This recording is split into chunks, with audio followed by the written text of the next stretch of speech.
The autumn of 1879 brought more than just changing leaves to the silver mining territory of Nevada. It brought 3 women carrying secrets that would reshape the destiny of the Garrett brothers forever. What began as a simple arrangement between lonely men and desperate women would uncover a conspiracy spanning 3 states, buried treasure worth a king's ransom, and the kind of love that emerges from the most impossible circumstances. Before we jump back in, tell us where you're tuning in from. And if this story touches you, make sure you're subscribed, because tomorrow I've saved something extra special for you. The Rocky Mountain Mining Company's main office in Carson Valley bore the scars of ambitious men and broken dreams. Dust motes danced in the late afternoon sunlight that streamed through grimy windows, illuminating ledgers filled with declining profits and mounting debts. Benjamin Garrett, the eldest of 3 brothers, stood before a wall map dotted with red pins marking exhausted silver claims, his weathered hands tracing the boundaries of what had once been the most profitable mining operation in Nevada territory. "We're hemorrhaging money faster than a busted dam," Thomas Garrett announced, bursting through the office door with his characteristic lack of ceremony. At 31, Thomas possessed the kind of restless energy that had served him well in the early days of their mining venture, when physical strength and determination could overcome most obstacles. Now, faced with the complex financial realities of a maturing operation, that same energy often manifested as frustration.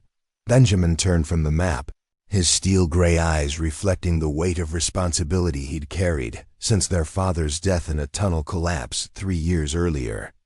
"The Comstock lode playing out," he said simply, though the admission cost him. "Every claim north of here has gone dry or near enough. The big companies from San Francisco are buying up everything they can get their hands on. Maybe we should sell to them," suggested Samuel, the youngest Garrett brother, looking up from the geological surveys spread across his desk. At 26, Samuel had inherited their mother's analytical mind along with her gentle disposition. Where Thomas solved problems with dynamite and determination, Samuel preferred careful study and methodical planning. "Mitchell's operation sold for $60,000 last month." "Mitchell's operation was twice the size of ours," Thomas countered, dropping into a chair that creaked under his substantial frame. "And he had active claims. Half our shafts are tapped out." Benjamin moved to the window overlooking the valley where their mining operation sprawled across several hundred acres. Wooden structures housed equipment worth more than most men would see in a lifetime, but equipment was worthless without silver to extract. The irony wasn't lost on him that they possessed everything needed to run a successful mine, except the one thing that mattered most: productive claims. "There's another problem," Samuel said quietly, his voice carrying the reluctance of a man about to deliver unwelcome news. "The bank in Carson City is calling in our loan. They want full payment by Christmas." The silence that followed this announcement was heavy with implications. The Garrett brothers had mortgaged everything they owned to expand their operation during the boom years. Now, with silver prices declining and their most profitable claims exhausted, they faced the prospect of losing not just their business, but the ranch that had been in their family since before the war. "How much do we owe?" Benjamin asked, though he suspected he already knew the answer. $47,000, Samuel replied. "Plus interest." Thomas whistled low, a sound devoid of humor. "Might as well be 47 million. We don't have that kind of money, and we won't have it by Christmas, unless we strike silver in the next 2 months. Benjamin returned to his desk, pulling out a leather portfolio that contained the personal correspondence he'd been avoiding for weeks. Among the bills and legal notices lay several letters that represented a different kind of gamble, one born of desperation rather than hope. "I've been thinking about our conversation last month," he said, extracting a particular envelope with care about the domestic situation here. Thomas raised an eyebrow. "You mean about how we're living like wild men in a mining camp?" among other things. Benjamin unfolded the letter, smoothing its creases with deliberate movements. This is from the Pacific Matrimonial Agency in San Francisco. They specialize in arranging marriages for frontier businessmen. Samuel looked up sharply from his surveys. You contacted a marriage broker? I made inquiries, Benjamin corrected. 3 inquiries to be precise, 1 for each of us. The revelation hung in the air like smoke from a poorly vented stove. Thomas leaned forward, his expression cycling through surprise, skepticism, and something that might have been curiosity. You arranged marriages for all of us without asking. I arranged nothing, Benjamin clarified. I submitted applications and received responses. The decision whether to proceed remains ours to make collectively. Samuel set down his pencil with the careful precision of a man trying to control his temper. What kind of responses? Benjamin reached into the portfolio again, producing 3 additional letters along with small photographic portraits. 3 women, sisters from Colorado Territory. They've responded favorably to our situation and are prepared to travel to Nevada for the purpose of matrimony. Sisters? Thomas's voice carried a note of suspicion. That seems convenient. Perhaps, Benjamin acknowledged. Though no more convenient than 3 brothers seeking wives simultaneously. He distributed the photographs, watching his brothers' reactions as they examined the images. The portraits showed 3 young women with similar features but distinct personalities, evident even in the formal poses required by the photographer's studio. The eldest appeared serious and thoughtful, her dark hair arranged in a practical style that suggested efficiency over fashion. The middle sister's photograph captured a hint of humor around her eyes, as though she found the entire process of formal portraiture mildly amusing. The youngest looked directly at the camera with an intensity that suggested intelligence and determination. They're beautiful, Samuel admitted, studying his assigned portrait with the same attention he gave to geological formations. Beauty isn't everything, Thomas muttered, though his gaze lingered on his own photograph. What do we know about them besides their faces? Benjamin consulted the letters again. Sophia, Catherine, and Margaret Sterling. Ages 27, 25, and 23 respectively. Their parents died in a mining accident outside Denver 2 years ago, leaving them with limited resources and few prospects. They're educated, experienced in household management, and according to the agency, eager to begin new lives in a stable environment. Orphans, Thomas observed. No family to ask questions or make demands. That's a rather cynical way to view it, Samuel protested. It's a practical way to view it, Thomas countered. We're not exactly in a position to support wives and extended families right now. Benjamin folded the letters carefully, returning them to the portfolio. The arrangement would serve both parties' interests. They gain security and social position. We gain. He paused, searching for words that didn't sound purely transactional. Companionship, Samuel suggested. Purpose beyond mining claims and profit margins. Respectability, Thomas added with characteristic bluntness. 3 married men command more respect than 3 bachelors living like hermits in the mountains. The practical benefits were undeniable, though none of the brothers wanted to articulate the deeper motivation that had prompted Benjamin's inquiry to the matrimonial agency. The Garrett ranch house, built by their father with hopes of housing multiple generations, echoed with emptiness. Meals were solitary affairs punctuated only by discussions of ore quality and equipment maintenance. The isolation that had once seemed romantic in their youth now felt like a burden that grew heavier with each passing season. What would be required of us? Samuel asked, his analytical mind already working through the logistics. Financial support. Obviously, housing, which we have. Legal marriage within a reasonable time frame after their arrival. Benjamin hesitated before adding, the agency requires a guarantee of $500 per woman to cover travel expenses and ensure our Serious intent. $1,500, Thomas calculated quickly. We don't have that kind of ready cash. We have assets, Benjamin pointed out. Equipment, livestock, personal items of value. Samuel's geological library alone is worth several $100s. Samuel looked stricken at the suggestion of parting with his books, but nodded slowly. If it means the difference between bankruptcy and solvency, I suppose material possessions are replaceable. The conversation was interrupted by the arrival of Marcus Webb, the Garrett brothers' foreman and one of the few men in Carson Valley who knew the true extent of their financial difficulties. Webb removed his hat as he entered, revealing hair prematurely gray from years of underground work and surface worries. "Afternoon, boys," Webb said, though his expression suggested the afternoon held little cause for pleasantry. "Got news from the Patterson claim." Benjamin steeled himself for another disappointment. The Patterson claim represented their last hope for a significant silver strike, a deep shaft that had shown promising ore samples, but had yet to produce substantial quantities of precious metal. "The new tunnel hit water at 80 feet, Webb continued. "Not just seepage, a full underground stream. We can pump it out, but it'll cost more than the claim's likely to produce." The news settled over the office like a funeral shroud.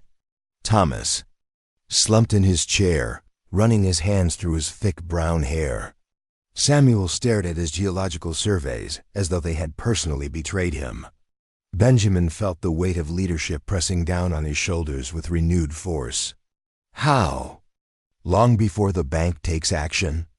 Webb asked, his question cutting straight to the heart of their concerns.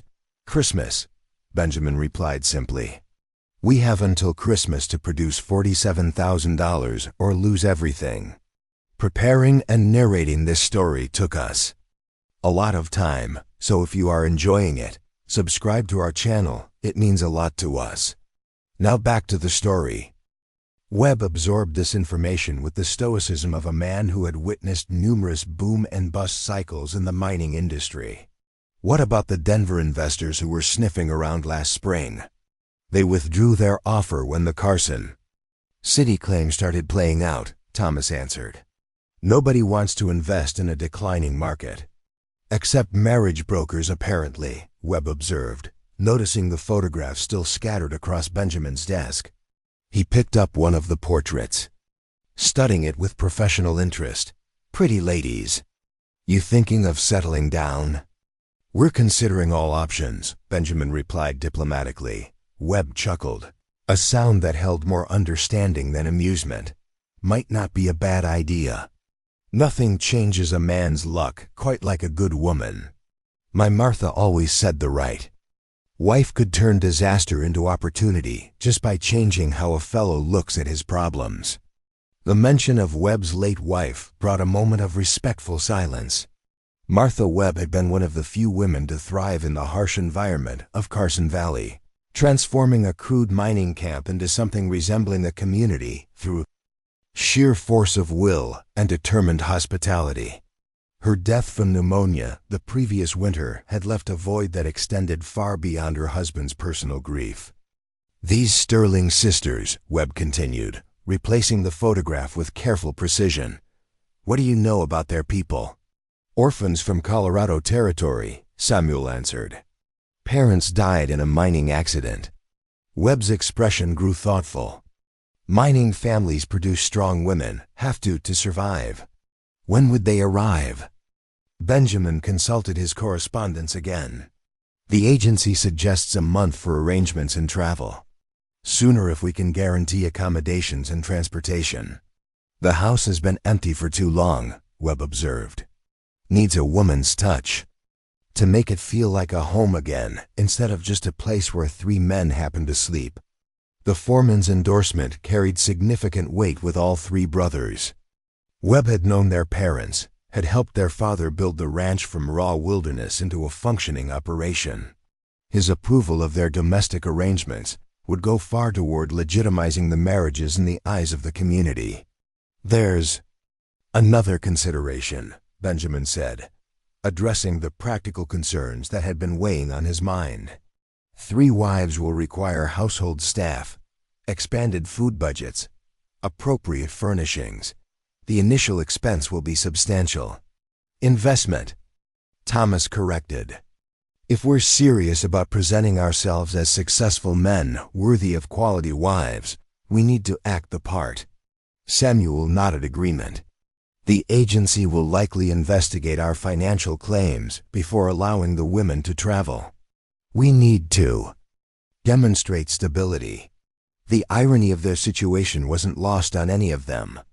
They needed wives to provide the stability and respectability that might attract investors or business partners. But they needed financial success to attract wives worthy of the effort. It was a circular problem that required a leap of faith from all parties involved. What do you know about these Sterling sisters beyond what the agency provided? Webb asked, his practical mind focusing on potential complications. Nothing, Benjamin admitted. The agency serves as intermediary for initial negotiations. Direct correspondence begins only after both parties agree to proceed. That could be a problem, Webb observed. You're asking 3 women to travel hundreds of miles to marry men they've never met, based on letters from a broker. Either they're desperate enough to overlook significant risks, or they have reasons for wanting to leave Colorado that might not reflect well on their character. The point was valid and troubling. Legitimate matrimonial agencies existed to serve genuine needs, but they also provided cover for less reputable individuals seeking to escape their pasts. The Garrett brothers' desperation made them vulnerable to deception, just as the Sterling sisters' apparent willingness to travel such distances suggested their own form of desperation. We could require references, Samuel suggested. Character testimonials from their previous community, from people who might have reasons to encourage their departure. Thomas shook his head. References can be manufactured easily enough.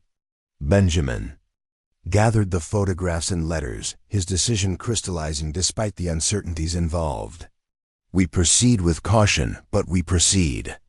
Our current situation requires bold action, and conventional solutions have proven inadequate. When do we contact the agency? Samuel asked. Today, Benjamin replied. I'll send a telegram confirming our interest and requesting immediate arrangements for travel. If the Sterling sisters are genuine in their intentions, time is working against all of us. Webb stood to leave, pausing at the door to offer one final observation. Your parents would have understood this choice. They took their own leap of faith coming to this territory when it was nothing but wilderness and possibility. Sometimes a man has to risk everything to save anything. After the foreman's departure, the 3 brothers sat in contemplative silence, each absorbed in private thoughts about the dramatic change they were about to initiate. The photographs seemed to watch them from the desk, 3 pairs of eyes representing 3 unknown futures that would soon intersect with their own. Are we making a terrible mistake? Samuel asked finally, voicing the concern that weighed on all their minds. Probably, Thomas answered with characteristic honesty. But we're making it together, and we're making it for the right reasons. Benjamin reached for his telegraph pad, composing the message that would set their new course in motion. Outside, the Nevada sun began its descent toward the mountains, casting long shadows across the valley that had been their home for most of their lives. Soon, if everything proceeded according to plan, those shadows would shelter 6 lives instead of 3, and the empty ranch house would echo with voices other than their own. The Sterling sisters, wherever they were at that moment, could not have known that their futures were about to intersect with 3 men whose desperation matched their own, or that the gold they carried in secret would soon become the key to salvation or destruction for everyone involved. As Benjamin wrote his telegram requesting immediate arrangements for the sisters' travel to Nevada, none of the Garrett brothers suspected that the women already en route to Carson Valley carried with them enough hidden wealth to solve every financial problem the brothers faced, along with secrets that would test the foundation of trust upon which all successful marriages must be built. The Union Pacific locomotive's whistle pierced the crisp morning air as it approached Carson Valley Station, its black smoke dissipating into the cloudless October sky. Sophia Sterling adjusted her travel gloves nervously, checking for the 5th time that the false bottom of her carpetbag remained secure.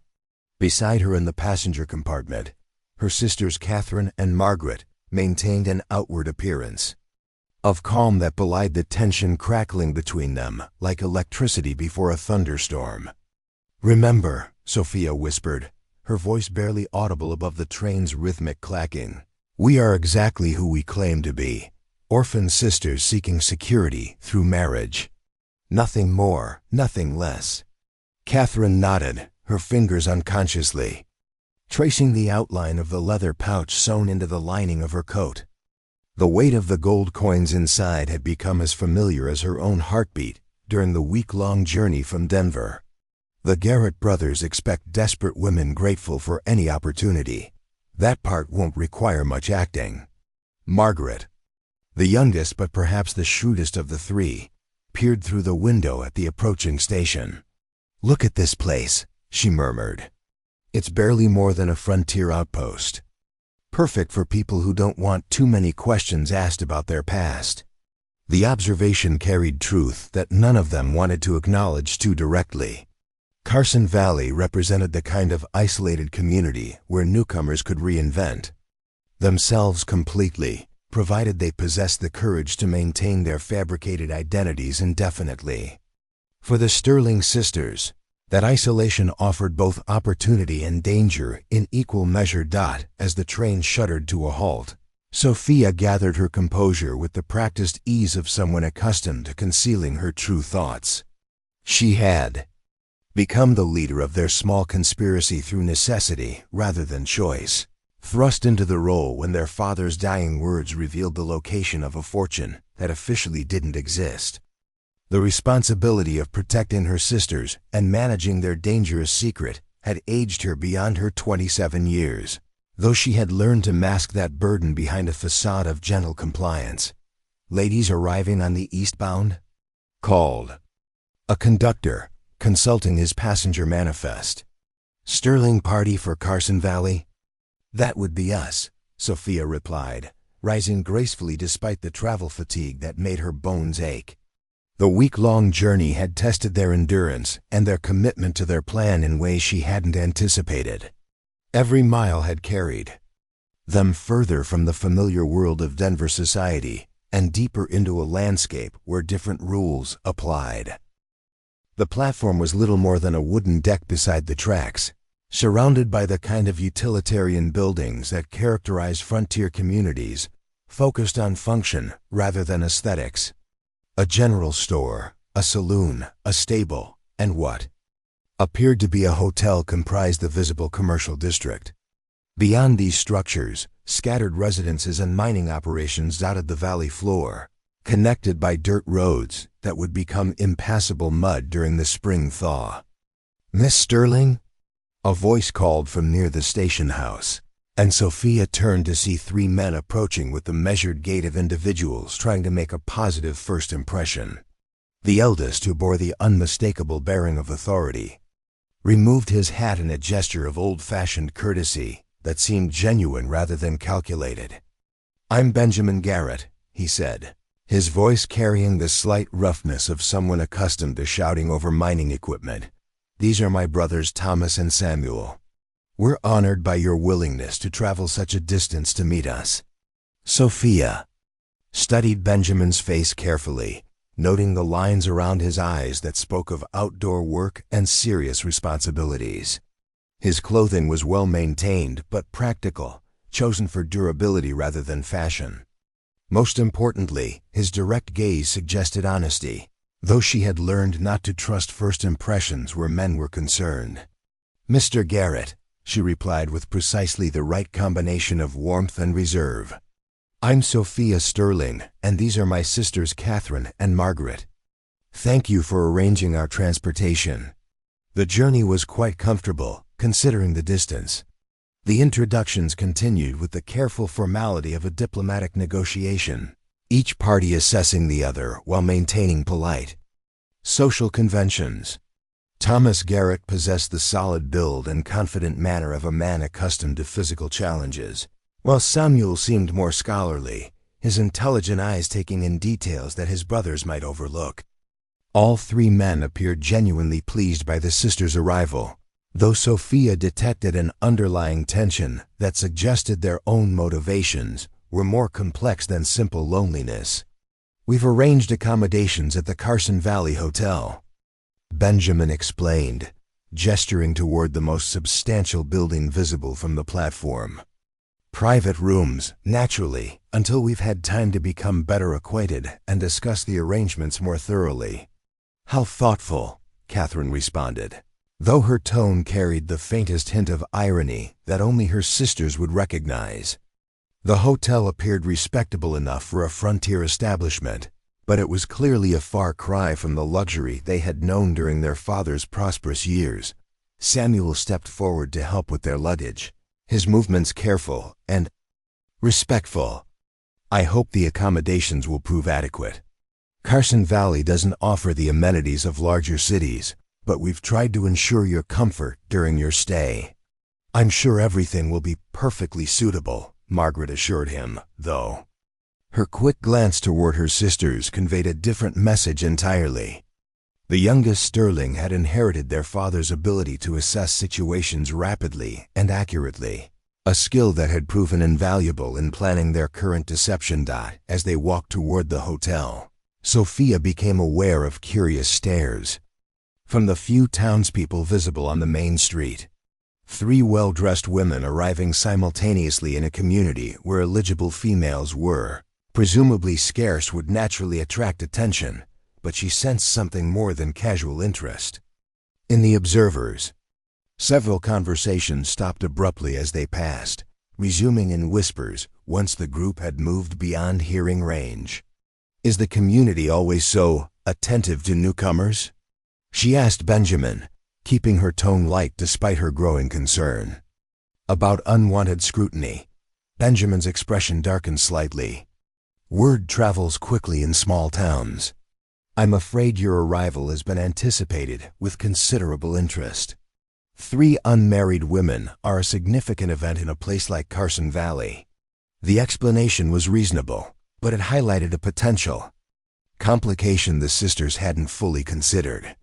Their plan depended partly on maintaining a low profile while they assessed the situation and determined their next moves. Excessive attention from the local population could make it difficult to conduct the private investigations they needed to perform. Thomas seemed to sense their discomfort. "Don't let the staring concern you," he said with an easy smile. "Folks here are curious but harmless. Most of them are simply pleased to see new faces, especially ones as pleasant as yours." The compliment was delivered with enough sincerity to avoid seeming rehearsed, though Sophia noticed that Thomas's charm had a slightly practiced quality that suggested experience with diplomatic necessities. All 3 Garrett brothers were clearly making an effort to present themselves favorably, which was entirely appropriate given the circumstances, but also indicated they had their own stakes in making positive impressions. The hotel lobby was better appointed than the exterior had suggested, featuring furniture that was sturdy if not elegant and decorations that attempted to bring civilization to the frontier environment. The proprietor, a middle-aged woman with prematurely gray hair and sharp eyes, greeted them with professional courtesy tinged with obvious curiosity. "Mrs. Patterson," Benjamin said, "I'd like you to meet the Sterling sisters. They'll be staying with us for the next several days while we discuss business arrangements." "Welcome to Carson Valley," Mrs. Patterson replied, though her gaze lingered on the sisters' clothing and luggage with the practiced assessment of someone accustomed to evaluating guests' financial circumstances. "I trust you'll find our accommodations comfortable. We don't often host visitors from Denver." Sophia wondered how Mrs. Patterson knew their origin, since she was certain Benjamin hadn't mentioned it during the introduction. The observation suggested that news of their impending arrival had spread through the community well in advance, raising questions about the discretion of either the matrimonial agency or the Garrett brothers themselves. "We're grateful for your hospitality," Catherine said smoothly. "The room arrangements Mr. Garrett described sound perfectly adequate for our needs." Mrs. Patterson handed over 3 room keys, each attached to a wooden fob carved with the hotel's name. "Dinner is served until 8 o'clock in the dining room. If you need anything else, just ring the bell at the front desk." The sisters were escorted to adjacent rooms on the hotel's 2nd floor, each space furnished with a bed, washstand, small table, and chair. The accommodations were clean and functional, though hardly luxurious. More importantly, they offered privacy for the conversations the sisters needed to have away from the Garrett brothers' observant eyes. "Well," Margaret said once they had gathered in Sophia's room and ensured the door was securely closed, "what do you think of our prospective husbands?" Sophia moved to the window, studying the view of the main street while organizing her thoughts. "They seem respectable enough, though I detected some tension between them. Financial pressure, perhaps, or concerns about our reaction to their circumstances." "Benjamin's the leader," Catherine observed, settling into the room's single chair. "The other 2 defer to his judgment, which could work in our favor if we can earn his trust. Thomas seems more straightforward, probably easier to read. Samuel appears thoughtful, which could make him either our greatest ally or most dangerous opponent." Margaret perched on the edge of the bed, her expression serious despite her youthful appearance. Did anyone else notice how quickly word of our arrival spread? Mrs. Patterson knew we were from Denver before Benjamin mentioned it, and half the town was watching us walk from the station. "Small community," Sophia replied, though the observation troubled her as well. "News travels quickly when there's little other entertainment available." "Or," Catherine suggested quietly, "the Garrett brothers needed to publicize our arrival for reasons they haven't shared with us yet." The possibility hung in the air like smoke from a poorly trimmed lamp. If the brothers had financial or social pressures that required them to demonstrate their ability to attract suitable wives, the sisters' arrival might serve purposes beyond simple matrimony. Such complications could work to their advantage if properly managed, but they also increase the risk of exposure. "We need to learn more about their actual circumstances," Sophia decided. The matrimonial agency's information was obviously limited, and men in desperate situations sometimes present themselves in the most favorable light possible. A soft knock on the door interrupted their conference. "Miss Sterling?" Benjamin's voice called from the hallway. "We wondered if you and your sisters might join us for dinner. Nothing elaborate, but it would give us an opportunity to become better acquainted." Sophia opened the door to find all 3 brothers waiting in the corridor, freshly washed and wearing what were clearly their best clothes. The effort they had made to present themselves properly was touching in its earnestness, though it also reinforced her suspicion that the stakes of this meeting were higher than simple social courtesy. "How kind of you to ask," she replied. "We'd be delighted to join you for dinner." The hotel's dining room was a modest space with 6 tables covered in checkered cloth and lit by oil lamps that cast warm pools of light in the gathering dusk. They were the only diners present, which allowed for private conversation but also meant their words would carry clearly to Mrs. Patterson, who was presumably listening from the kitchen. Samuel pulled out chairs for each of the sisters with old-fashioned courtesy, while Thomas consulted with Mrs. Patterson about the evening's menu options. Benjamin took the natural position at the head of the table, though he was careful to include all parties in the conversation that followed. "Tell us about Denver," he began once they had ordered their meal. "It must be quite different from Carson Valley." Sophia had prepared for this question during their journey, crafting a version of their background that was truthful enough to be convincing while omitting the crucial details that would expose their real purpose. "Our father worked in the mining administration before his death. We lived comfortably, though not extravagantly. After we lost our parents, circumstances became more challenging. Mining administration, Thomas repeated thoughtfully. Then you understand something about the industry. That's unusual for women from the city. Father believed his daughter should understand his work, Catherine explained. He taught us to read geological surveys, assess ore quality, and manage accounts related to mining operations. The information was calculated to appeal to the brothers' professional interests, while establishing the sisters' qualifications as potential partners in both domestic and business matters. Samuel's eyes lit up with genuine interest at the mention of geological knowledge, while Benjamin and Thomas exchanged glances that suggested appreciation for practical skills. Such knowledge would be invaluable here, Samuel said eagerly. Our operation has grown complex enough to require sophisticated record-keeping and analysis. What type of operation do you run? Margaret asked, though she suspected she already knew the answer based on their research during the journey west. Silver mining primarily, Benjamin replied. We have several claims in the valley, along with processing equipment and a substantial ranch operation to support the workers. The description matched the information the matrimonial agency had provided, though Benjamin's tone carried subtle undertones that suggested the operation's current status might be less prosperous than his words implied. Sophia filed this observation away for future consideration, while maintaining an expression of polite interest.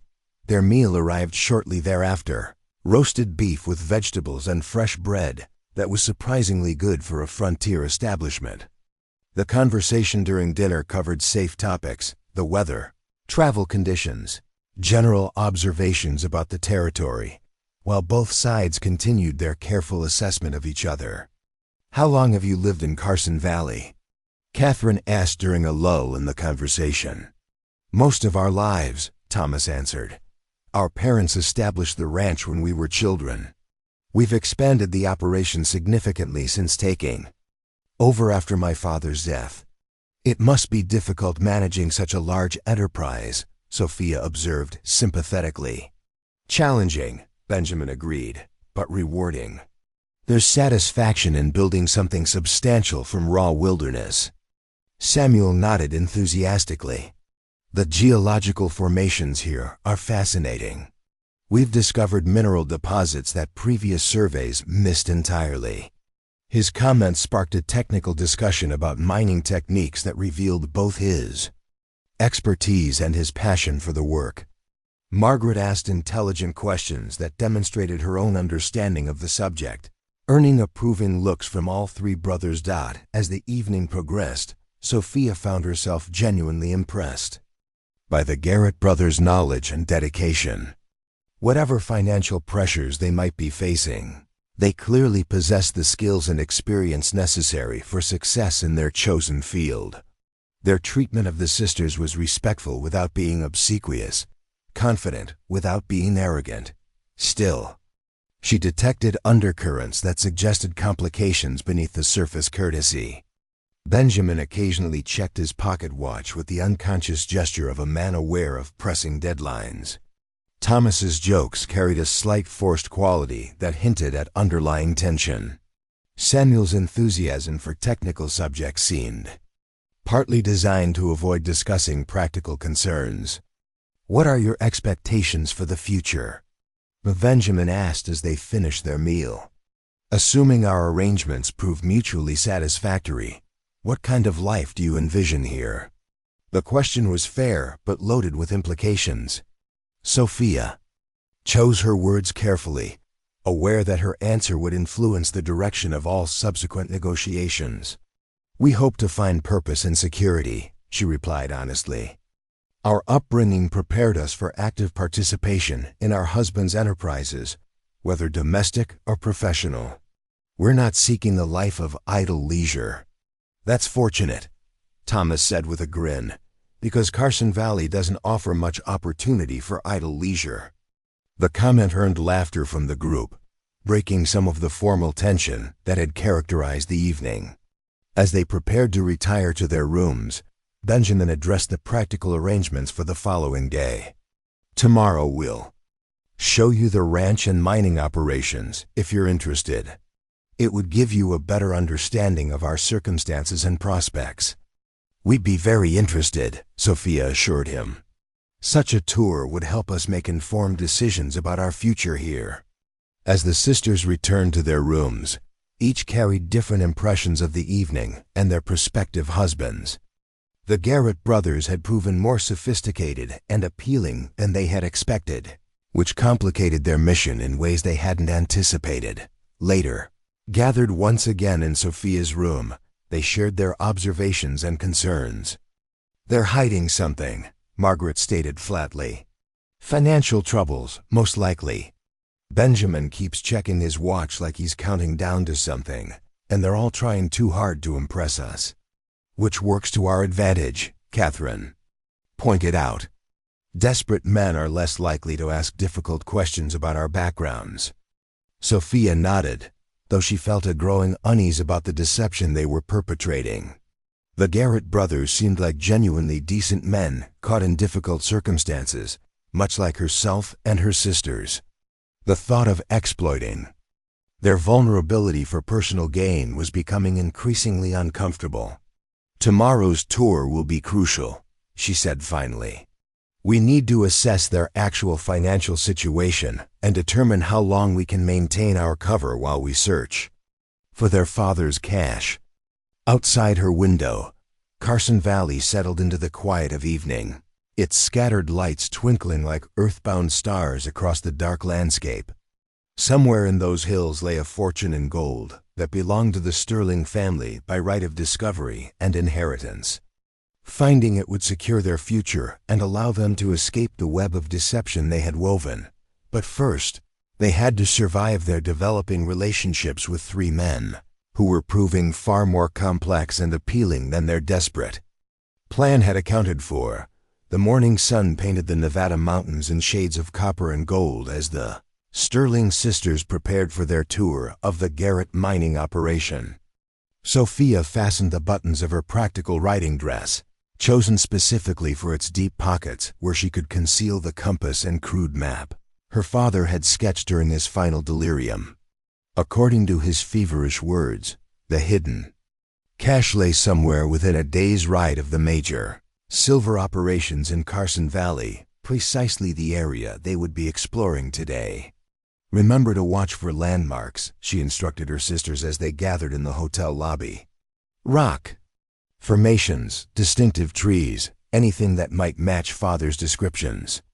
Catherine adjusted her gloves, ensuring the small leather pouch of sample gold coins remained secure in her sleeve. "What if they become suspicious about our interest in geography?" "We're prospective wives touring our potential new home," Margaret replied practically. "Natural curiosity about the landscape is expected, even encouraged." The Garrett brothers arrived punctually, with a wagon equipped for the rough terrain and 3 saddle horses for those who preferred to ride. Benjamin drove the wagon while Thomas and Samuel rode alongside, all 3 men clearly energized by the opportunity to showcase their domain. Their enthusiasm appeared genuine, though Sophia noticed signs of strain around Benjamin's eyes that suggested sleepless nights and heavy responsibilities. "Beautiful morning for a tour," Thomas called cheerfully, though his gaze kept drifting to the eastern hills where storm clouds gathered on the horizon. Perfect weather for seeing the operation at its best. The ranch house came into view first, a substantial 2-story structure built from local timber and stone that spoke of prosperity and permanence. Sophia estimated it could comfortably house a large family, though it currently showed signs of bachelor neglect, windows that needed cleaning, a porch requiring fresh paint, gardens overgrown with weeds. "Impressive," Catherine observed, and she meant it. The house was far grander than anything they had expected to find in this remote valley. "Our father designed it himself," Samuel said proudly, dismounting to open a gate. He wanted to prove that civilization could flourish even in the wilderness, given proper planning and commitment. As they approached the main entrance, an older man emerged from what appeared to be a workshop, wiping his hands on a leather apron. His weathered face carried the deep lines of someone who had spent decades working under the desert sun. But his eyes were sharp and assessing as they took in the visitors. "Ladies, I'd like you to meet Marcus Webb, our foreman," Benjamin announced. "Marcus has been with our family since before we took over the operation." Webb removed his hat with old-fashioned courtesy, revealing hair more silver than gray. "Pleasure to meet you, ladies. Hope you'll find Carson Valley to your liking." Sophia sensed immediately that Webb was a man who missed little and forgot less. His handshake was firm but brief, and his eyes held the kind of intelligence that came from years of observing human nature under challenging circumstances. If anyone would detect inconsistencies in their story, it would likely be Marcus Webb. "Mr. Webb," she replied warmly. "Benjamin tells us you've watched the operation grow from its early days. You must have fascinating stories about the territory's development. Some worth telling, some best forgotten," Webb replied diplomatically. "The early years were rough, but these boys have built something their father would be proud of." The tour began with the ranch facilities, barns, corrals, equipment sheds, and living quarters for the dozen men who worked the various claims and maintained the livestock. Everything appeared well organized and properly maintained, though Sophia noticed signs of deferred maintenance that suggested money was tighter than the brothers wanted to admit. "How many head of cattle do you run?" Margaret asked, demonstrating the kind of practical interest that would be expected from a ranch wife. "About 400, Thomas answered. "Enough to supply our own needs and sell surplus to other mining operations in the valley. Cattle are more reliable than silver prices sometimes." The comment carried an undertone that confirmed Sophia's suspicions about financial pressure. Men secure in their prosperity didn't compare livestock favorably to their primary business, unless that business was experiencing difficulties. They proceeded to the mining claims themselves, following rough roads that wound through increasingly rugged terrain. The first site was an open-pit operation where workers used hydraulic equipment to separate precious metals from tons of raw ore. The noise was tremendous, making conversation impossible, but the brothers' pride in their sophisticated machinery was evident. Samuel shouted explanations over the mechanical roar, pointing out innovations they had implemented to improve efficiency. His technical expertise was impressive, and Margaret found herself genuinely interested in the engineering challenges involved in extracting silver from such challenging terrain. The second claim was a traditional shaft mine that descended nearly 200 feet into the mountainside. Benjamin led them to the entrance, where fresh timber supported a tunnel that disappeared into darkness beyond the reach of their lanterns. "This is our deepest operation," he explained. "The ore quality here is exceptional, but extraction costs are higher due to the depth and complexity of the geological formations." Sophia studied the mine entrance carefully, comparing its location to her father's sketchy map. The terrain seemed familiar, though not exactly matching his descriptions. She needed to explore further east, toward the area where several claims clustered around a distinctive rock formation her father had mentioned repeatedly during his final illness. "How many claims do you operate in total?" she asked, hoping the question sounded like idle curiosity rather than urgent investigation. 7 active sites," Samuel replied. 3 deep shafts, 2 open pits, and 2 experimental operations testing new extraction techniques, all within the valley? Catherine inquired. "Spread across about 15 square miles, Thomas answered. "Most of the good claims in this area belong to either us or the Consolidated Mining Company." The mention of another major operation caught Sophia's attention. Competition for prime mining sites could explain the financial pressure the brothers seemed to be experiencing, and it might also complicate her search for their father's hidden cash. "Consolidated Mining?" she asked casually. "Are they friendly competitors?"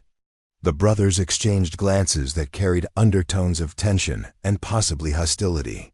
Benjamin's expression darkened slightly before he composed himself to answer. "Diplomatically, business rivals," he said carefully. "They have different methods and different priorities than we do." "Different methods how?" Margaret pressed, sensing an opening to gather important information.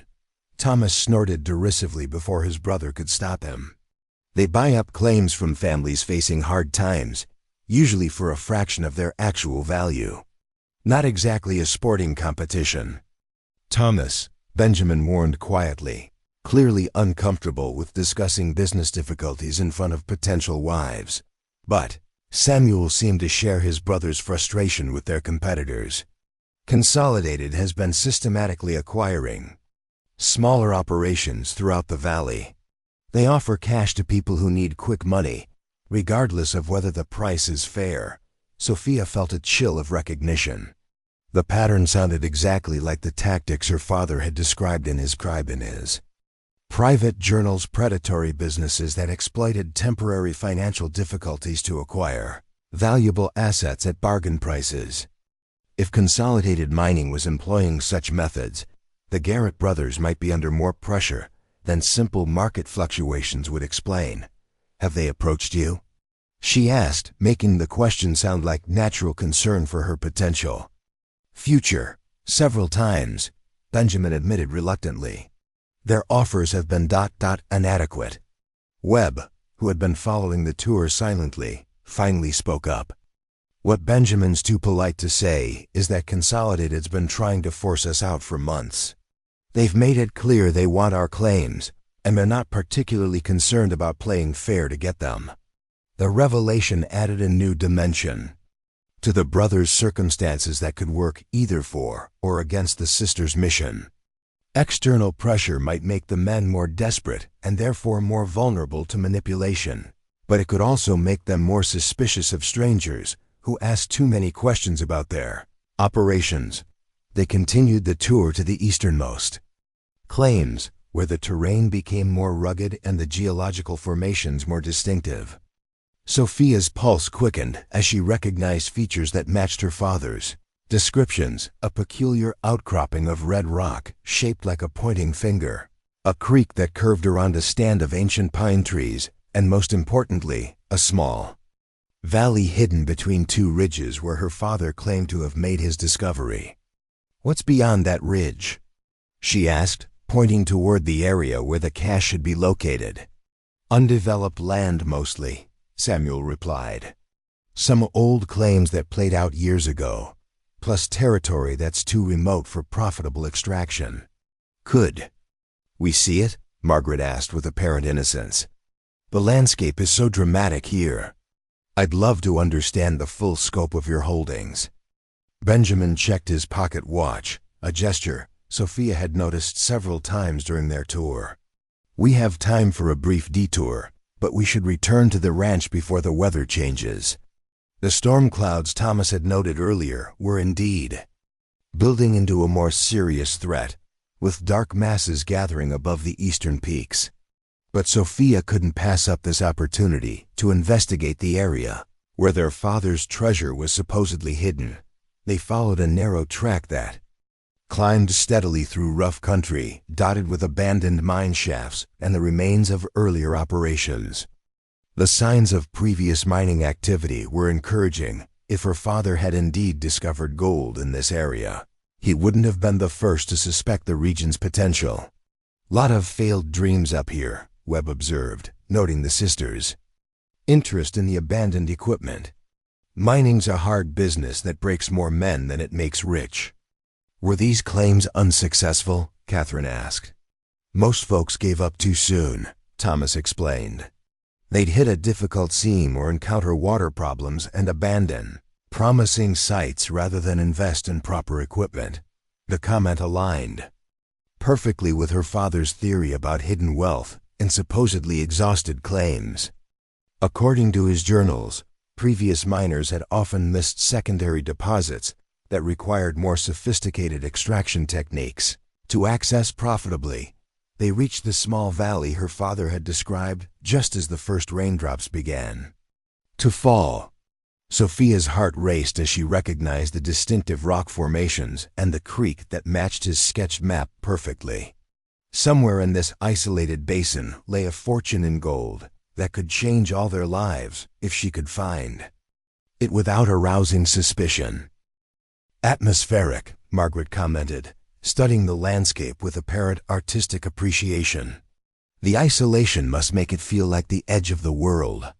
Pretty but useless for mining, Samuel said dismissively. The geological surveys showed minimal mineral content and the terrain's too difficult for profitable extraction. Sophia had to suppress a smile at his confident assessment. Her father's expertise had been legendary in mining circles precisely because he could identify valuable deposits that conventional surveys missed. If Samuel's evaluation was typical of the professional opinion, it would explain how the cache had remained undiscovered for so long. The rain was intensifying, forcing them to seek shelter under a rocky overhang while they waited for the storm to pass. The brothers used the delay to point out various features of the landscape, unaware that they were providing Sophia with crucial information about access routes and potential hiding places. That creek floods during spring melt, Benjamin warned, indicating the stream below them. The water can rise 6 feet overnight when the snow melts in the high country. And those cliffs? Catherine asked, pointing toward the area where their father's map showed the most promising symbols. Solid rock, but unstable in places, Thomas answered. We lost a man to a rockslide near there 2 years ago. Now we warn everyone to stay clear of that section. The information was sobering but useful. If local people avoided the cliff area, due to safety concerns, it would provide additional protection for anything hidden there. Her father had been obsessed with security during his final months, constantly worrying that his discovery would be stolen before he could properly claim it. As the storm passed and they prepared to return to the ranch, Sophia felt a mixture of excitement and anxiety. She had confirmed the location of her father's cache, but she had also realized how difficult it would be to search the area thoroughly without attracting attention from the Garrett brothers or their workers. The ride back to the ranch house was subdued, partly due to the weather, but also because the day's revelations had left all parties with much to consider. The brothers had successfully demonstrated their competence and the scope of their operation, but they had also revealed financial pressures that could explain their eagerness to marry quickly. The sisters had gathered crucial intelligence about the hidden gold, but they had also deepened their appreciation for men who were proving far more complex and appealing than their mission had anticipated. During dinner that evening, the conversation took on a more serious tone as both sides moved toward addressing practical arrangements. Benjamin finally broached the subject that had been hovering unspoken throughout their acquaintance. Ladies, I hope today's tour gave you a better understanding of our circumstances and prospects. If you're still interested in proceeding with marriage arrangements, we should discuss the practical details. Sophia exchanged glances with her sisters before responding carefully. We're very impressed with your operation and with all of you personally. However, we'd like a few more days to consider such an important decision thoroughly.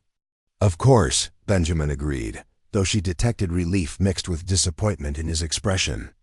Such decisions shouldn't be rushed, regardless of external pressures. The mention of external pressures was revealing. Combined with the financial stress Webb had mentioned and the competitive threats from consolidated mining, it painted a picture of men facing serious deadlines that explained their willingness to marry virtual strangers. What kind of external pressures?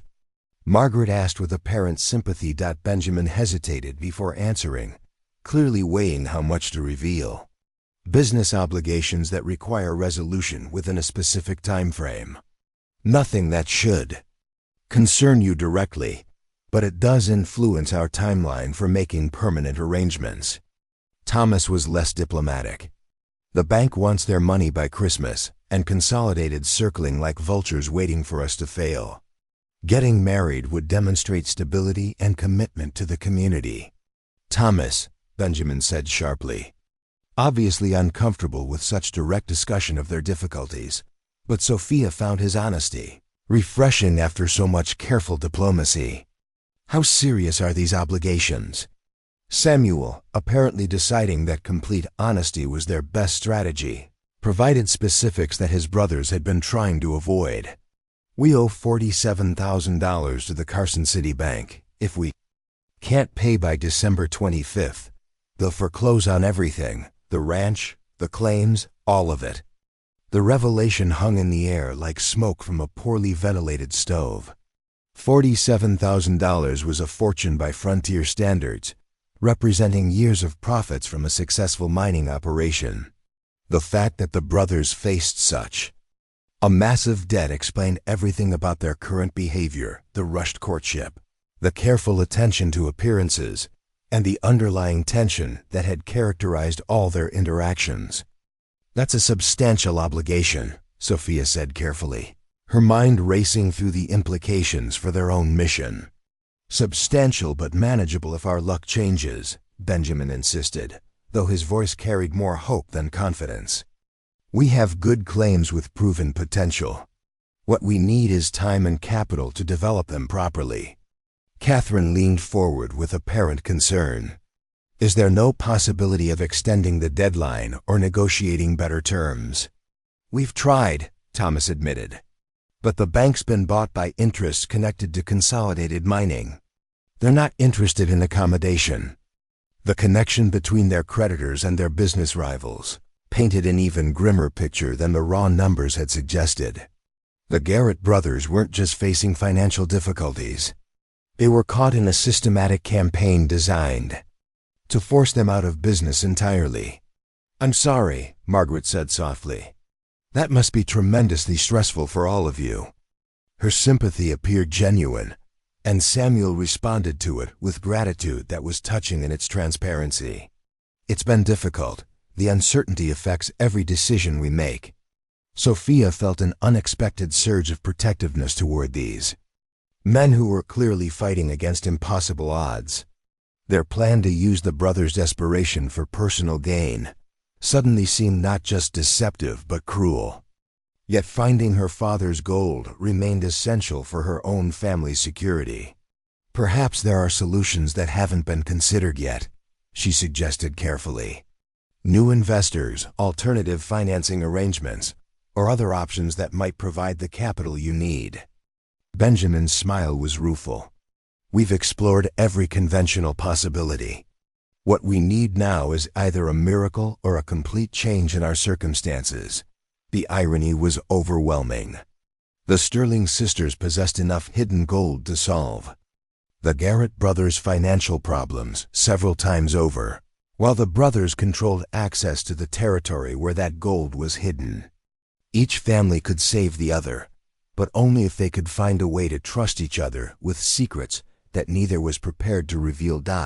As they prepared to retire for the evening, Sophia realized that their mission had become far more complicated than a simple treasure hunt. They were now dealing with decent men facing genuine crises, and any resolution would require carefully balancing their own needs against the welfare of people they were beginning to care about deeply. The gold still lay hidden in the mountains above Carson Valley, waiting for someone clever enough to find it and brave enough to claim it. But claiming it might now require choosing between family loyalty and personal integrity, between security and honor, between the treasure they had come to find and the relationships they had never expected to value.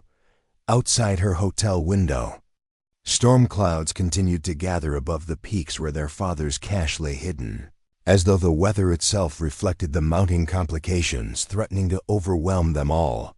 The pre-dawn darkness of Carson Valley was shattered by the thunderous roar of explosives echoing across the mountainside.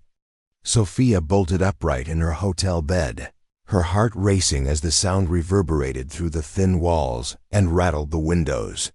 Outside, shouts and the rapid percussion of hoofbeats on hard-packed earth suggested something far more serious than routine mining operations. What in God's name? Catherine burst through the connecting door. Still in her nightgown, her face pale with alarm, Margaret appeared moments later, already partially dressed and clutching the leather satchel that contained their most precious possessions. That wasn't scheduled for blasting. Something's wrong. Through her window, Sophia could see orange flames flickering against the Pridon sky from the direction of the Garrett mining claims. Dark smoke billowed upward, visible even in the dim starlight, while emergency bells rang from multiple locations throughout the valley. "Mine," she whispered, a cold dread settling in her stomach. "Something's happened to the mine." They dressed hastily, abandoning all pretense of feminine delicacy in favor of practical clothing that would allow them to move quickly across rough terrain. As they rushed downstairs, they found Mrs. Patterson already in the lobby, her face grim with the expression of someone who had witnessed too many mining disasters.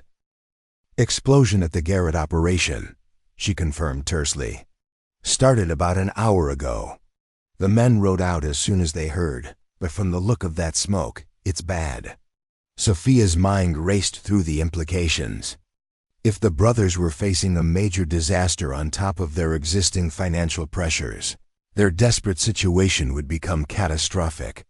More immediately, an emergency of this magnitude would draw attention and resources from across the valley, potentially providing the cover she needed to search for her father's cash.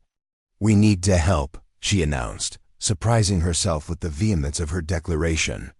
"If there are injured men, mining accidents ain't no place for." "Ladies," Mrs. Patterson interrupted firmly. "Best thing you can do is stay here and pray nobody got killed."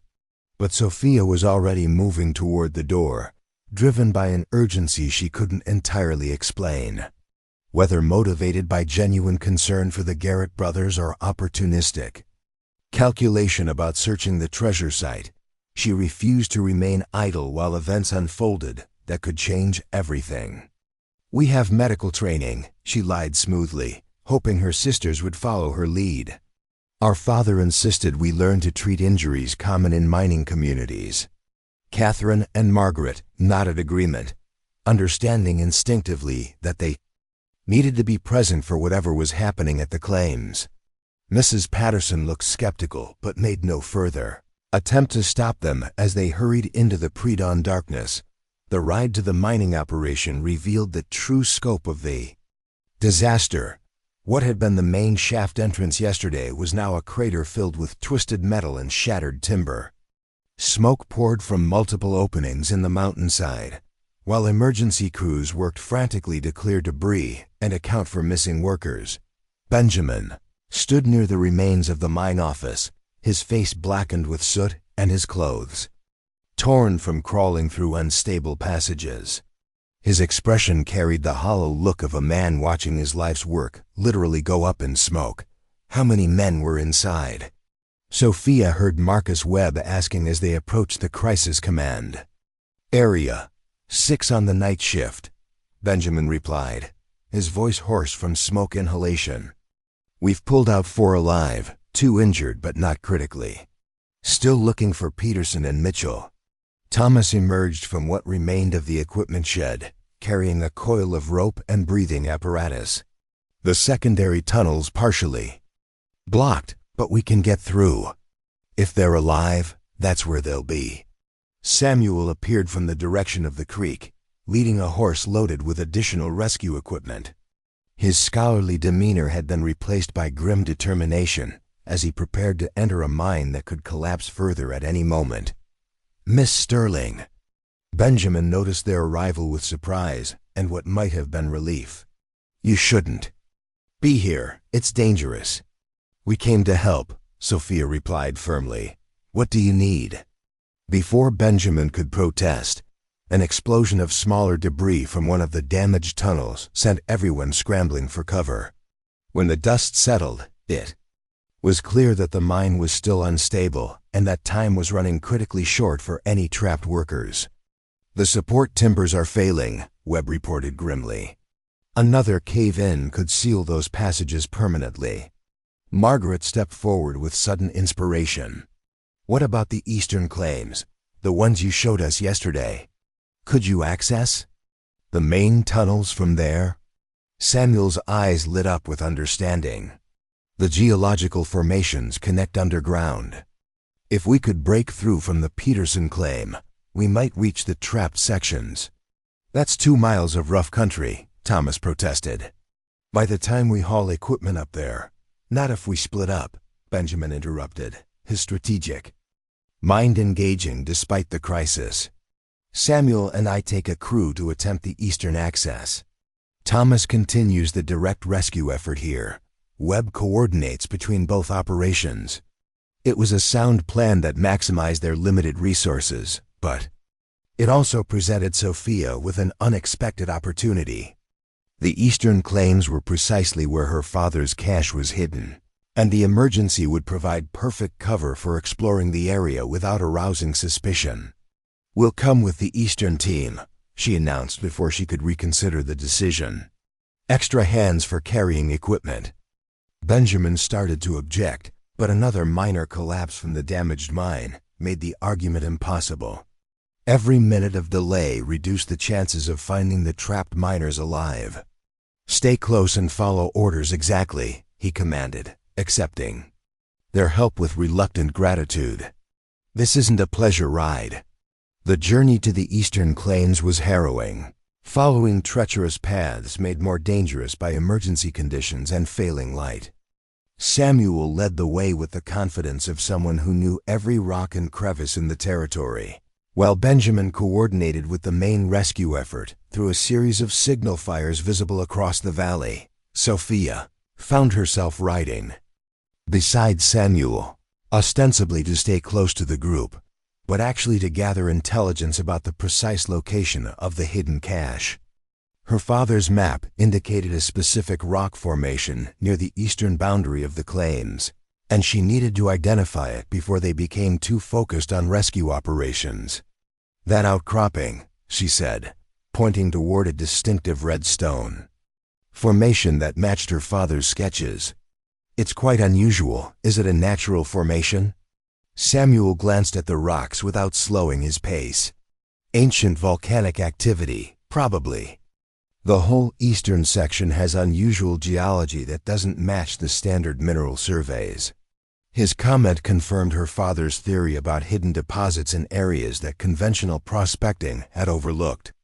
But more importantly, it established the exact location where she needed to search for the cache. They reached the eastern mining site as full daylight broke across the mountains, revealing the true complexity of their rescue attempt. The eastern claims consisted of several shallow shafts and horizontal tunnels that had been explored but never fully developed. According to Samuel's hasty calculations, breaking through to the main mine would require precise navigation through unstable underground passages. "Here," he announced, consulting a hand-drawn survey map.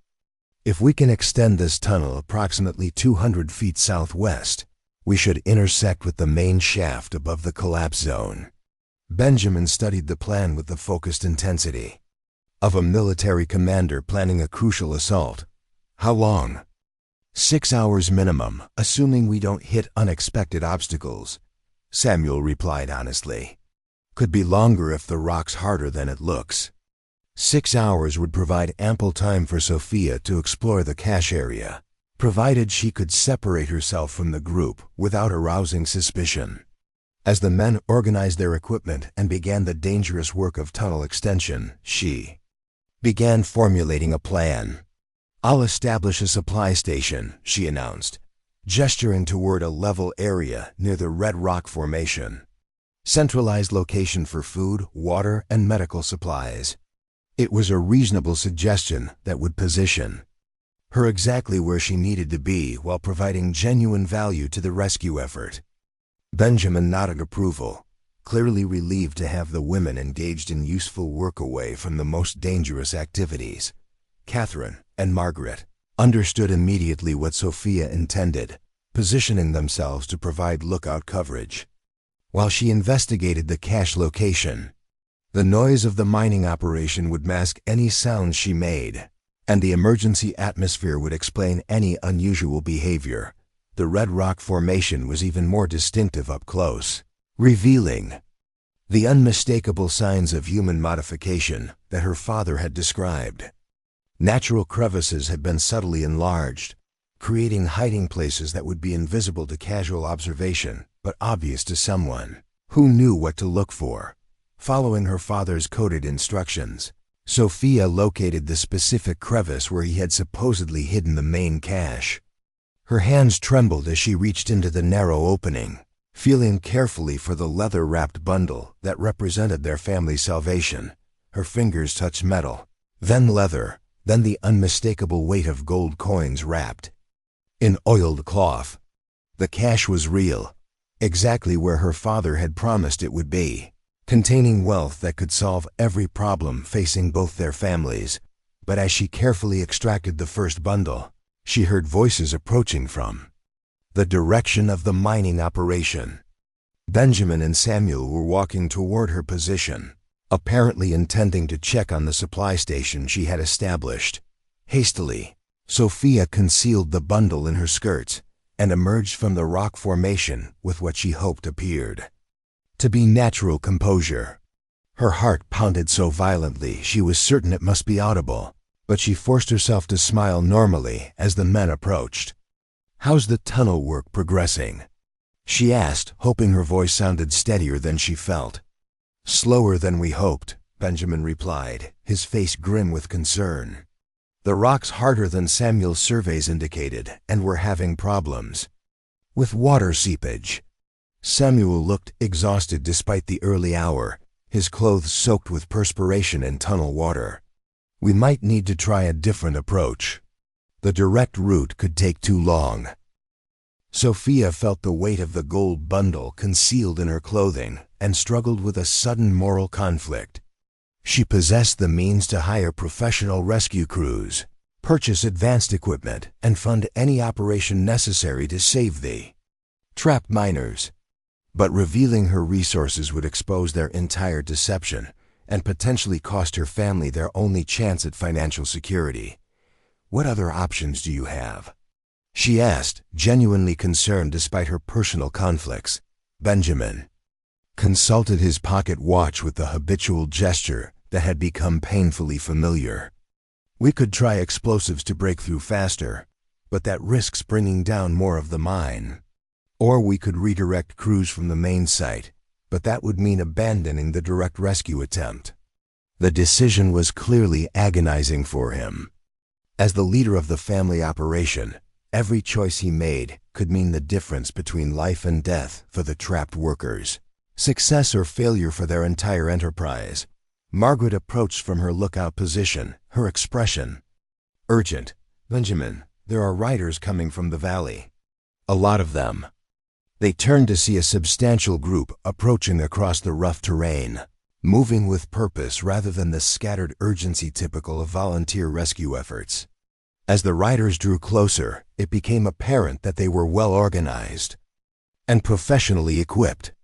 "Consolidated Mining," Samuel said grimly, recognizing the corporate insignia on their equipment. "What are they doing here?"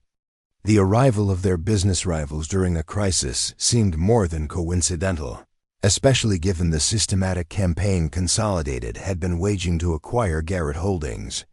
Benjamin's expression darkened as he watched the approaching riders with obvious suspicion. Marcus Webb rode ahead of the group, his face showing the strain of coordinating rescue efforts across multiple sites. "Consolidated's offering assistance," he called as he approached. "They've got professional rescue equipment and experienced crews." The offer presented Benjamin with an impossible choice. Accepting help from their enemies might save the trapped miners, but it would also give Consolidated access to their operation and potential leverage for future negotiations. Refusing assistance could cost lives but might preserve their independence. "What do they want in return?" Benjamin asked bluntly. Webb's expression confirmed his suspicions. "Access to your geological surveys and mining records. They claim it's necessary for planning the rescue operation safely." Sophia understood immediately that Consolidated was using the crisis as an opportunity to gather intelligence about Garrett Holdings. possibly with the intention of strengthening their acquisition campaign. The trapped miners were real, but so was the corporate maneuvering that threatened to exploit human tragedy for business advantage. "You don't have a choice," Catherine said quietly, speaking the truth that everyone present understood. "You have to save those men, regardless of the cost." Benjamin looked at her with gratitude for articulating what his conscience demanded, but his business instincts feared. The decision would likely cost them their remaining independence, but refusing help when lives hung in the balance was morally impossible. "Tell them yes," he said finally. "Full cooperation, whatever they need." As the consolidated mining crews prepared to join the rescue effort, Sophia realized that the crisis had fundamentally changed the dynamics between all parties involved. The Garrett brothers would emerge from this disaster either saved or destroyed, depending on factors largely beyond their control. Her own mission had become far more complex, complicated by genuine affection for people she had planned to deceive and moral obligations she had never anticipated. The gold cache remained hidden in the red rocks, representing security and independence for her family. But claiming it now, while the Garrett brothers faced potential ruin, would require choosing between personal survival and human decency. As professional rescue crews took over the technical operations, Sophia found herself standing beside Benjamin, watching men risk their lives to save colleagues they might never see again. The courage and dedication she witnessed made her own deception seem increasingly shameful. "They'll make it," she said softly, offering what comfort she could. Benjamin nodded, though his expression remained troubled. "And afterward? What happens when Consolidated owns enough information to destroy us?" The question hung in the air between them, unanswered and perhaps unanswerable. In the distance, smoke continued to rise from the damaged mine, a visible reminder that some disasters couldn't be prevented or controlled, only survived with whatever dignity circumstances allowed. The Sterling sisters had found their father's treasure, but claiming it would require decisions that none of them had been prepared to make when they first conceived their desperate plan. The trapped miners emerged from the rescued tunnel just as the afternoon sun began its descent behind the Nevada peaks, their faces blackened with soot but their eyes bright with the profound relief of men who had stared death in the face and lived to tell the tale. Peterson and Mitchell, the two men everyone had feared lost, stumbled into the daylight supported by their rescuers, alive but bearing injuries that would require immediate medical attention. Sophia watched Benjamin's shoulders sag with relief as he confirmed that all his workers had survived the disaster. The cost, however, was becoming apparent as Consolidated mining crews systematically documented every aspect of the Garrett operation under the guise of completing their rescue mission. Men in business suits photographed equipment, surveyed tunnel entrances, and recorded geological formations with the methodical precision of a military intelligence operation. "They're not just helping," Margaret observed quietly, standing beside her sister as they watched the corporate representatives at work. "They're conducting a complete assessment of everything the Garretts own." Catherine nodded grimly, her gaze following a Consolidated supervisor who was making detailed notes about the eastern claims, precisely the area where their father's cache lay hidden. "If they discover what's buried in those rocks, they'll want to know how it got there and who put it there." The implication sent a chill through Sophia that had nothing to do with the mountain air. Their father's hidden gold represented not just family salvation, but potential evidence of activities that could raise uncomfortable questions about how a mining administrator had acquired such wealth. If Consolidated's investigation uncovered the cache, the Sterling sisters could find themselves facing legal scrutiny they were unprepared to handle. "We need to retrieve the rest of it tonight," Sophia decided, her voice barely audible above the noise of ongoing operations, "before they expand their survey to include the rock formations." Samuel Garrett approached their position, his clothes still damp from tunnel work, but his expression showing the first signs of optimism they had seen since the crisis began. The structural engineers think the main mine can be stabilized, he reported. It'll take weeks of work and considerable expense, but we won't lose the entire operation. That's wonderful news, Sophia replied, though her mind was racing through calculations about timing and opportunity. How long will Consolidated's people remain on site? Until they're satisfied that all safety concerns have been addressed. Samuel answered, his tone suggesting he understood the real purpose behind their prolonged presence. Could be days, could be longer. Thomas emerged from the damaged mine office, carrying a leather portfolio that contained what remained of their business records. His expression was grim as he approached Benjamin, clearly bearing news that would not improve their already desperate situation. The equipment losses are worse than we thought, he announced without preamble. The primary extraction machinery is completely destroyed, and the secondary pumps are damaged beyond repair. We're looking at $30,000 minimum just to restore basic operations. Benjamin absorbed this information with the stoic acceptance of a man who had been expecting bad news. Insurance? Covers maybe half, and that's assuming they don't find reasons to dispute the claim, Thomas replied. The policy has clauses about proper safety procedures that could give them grounds to refuse payment. The mathematics were devastating. Even if they could somehow meet their existing debt obligations, restoring the mine to operational status would require capital they simply didn't possess. Sophia realized that the Garrett brothers were facing not just financial difficulty, but complete ruin that would cost them everything their family had built over generations. Marcus Webb joined the group, his weathered face showing the strain of coordinating rescue operations while watching corporate vultures circle overhead. There's something else you need to know, he said quietly. I overheard the Consolidated supervisors discussing purchase terms. They're planning to make an offer for the entire operation within the next few days. What kind of offer? Benjamin asked, though his tone suggested he already suspected the answer wouldn't be favorable. $20,000 for everything, Webb replied. The ranch, all claims, equipment, livestock, the works. The figure was so insulting that Thomas actually laughed, a sound devoid of humor. $20,000 for holdings worth 10 times that amount? They might as well offer us nothing. They might as well, Samuel agreed bitterly. Because that's essentially what it amounts to. Sophia felt the weight of the gold bundle concealed in her clothing with renewed intensity. The treasure she carried represented more than enough to cover the Garretts' immediate obligations and fund the restoration of their mining operation.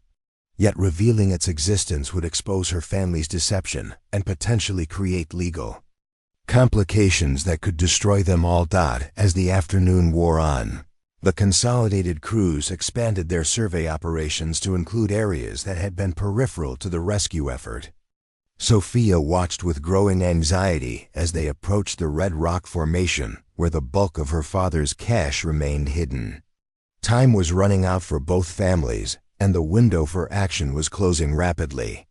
There's something I need to discuss with you, she told Benjamin during a brief lull in the emergency activities.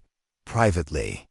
Benjamin looked surprised but nodded, following her to a position away from the other workers and corporate observers. His face was drawn with exhaustion and stress, but his eyes remained alert and focused despite the ordeal he had endured. What is it, Sophia? He asked, using her given name for the first time since they had met. She struggled with the words, knowing that what she said next would change everything between them. My sisters and I haven't been entirely honest about our circumstances or our reasons for coming to Carson Valley. Benjamin's expression didn't change, though something shifted. Behind his eyes that suggested her admission wasn't entirely unexpected. Go on. We're not desperate orphans seeking security through marriage, she continued, forcing herself to meet his gaze directly. We came here looking for something our father hid before he died. Something that could solve your financial problems. And ours. The silence that followed stretched between them like a chasm neither was certain they could cross. Benjamin studied her face with the intensity of a man trying to read a geological survey that might reveal either treasure or disaster. What kind of something? He asked finally. Sophia reached into her clothing and withdrew the leather bundle she had retrieved from the cache, opening it to reveal gold coins that gleamed in the afternoon sunlight. Benjamin's eyes widened at the sight of wealth that represented more ready cash than most people saw in a lifetime. "Gold," she said simply. "A lot of it. Hidden by our father in the eastern claims before he died." Benjamin stared at the coins with an expression that cycled through disbelief, wonder, and something that might have been suspicion. "Your father was a mining administrator. How did he acquire this much gold?" The question she had been dreading hung in the air between them. Sophia realized that revealing the cache's existence inevitably raised questions about her father's activities that she wasn't prepared to answer completely. "He discovered a rich deposit that wasn't officially recorded," she said, choosing her words carefully. "He was planning to file proper claims when he died unexpectedly."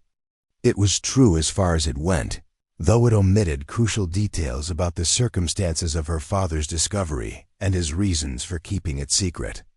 Benjamin seemed to sense the gaps in her explanation, but the immediate crisis facing his family made detailed investigation a luxury he couldn't afford. "How much gold are we talking about?" he asked pragmatically. "Enough to pay your debts and fund complete restoration of your operation," Sophia replied. "Plus sufficient remainder to secure our own future independently." The offer was implicit, but clear. She was proposing a partnership that would save both families while creating a foundation for genuine relationships based on mutual benefit rather than desperate deception. Before Benjamin could respond, Margaret appeared at their position, moving with unusual urgency. "Sophia, we have a problem. The consolidated crews are setting up survey equipment near the Red Rocks." The immediate threat galvanized them all into action. If corporate investigators discovered the remaining cache before the Sterling sisters could retrieve it, the gold would become evidence in a legal proceeding that could destroy everyone involved. "We need to get the rest of it now," Sophia declared, abandoning all pretense of secrecy. "Tonight, before they expand their operations to include that area." Benjamin looked from the gold in Sophia's hands to the corporate crews working systematically through the mining claims. His decision-making process was almost visible as he weighed competing risks and opportunities. "How much more is there?" he asked. "Enough to make everyone rich," Margaret replied honestly. "But only if we can retrieve it before Consolidated finds it." Thomas and Samuel had noticed their urgent conference and approached with expressions of concern and curiosity. Benjamin made a quick decision, gesturing for his brothers to join them away from potential observers.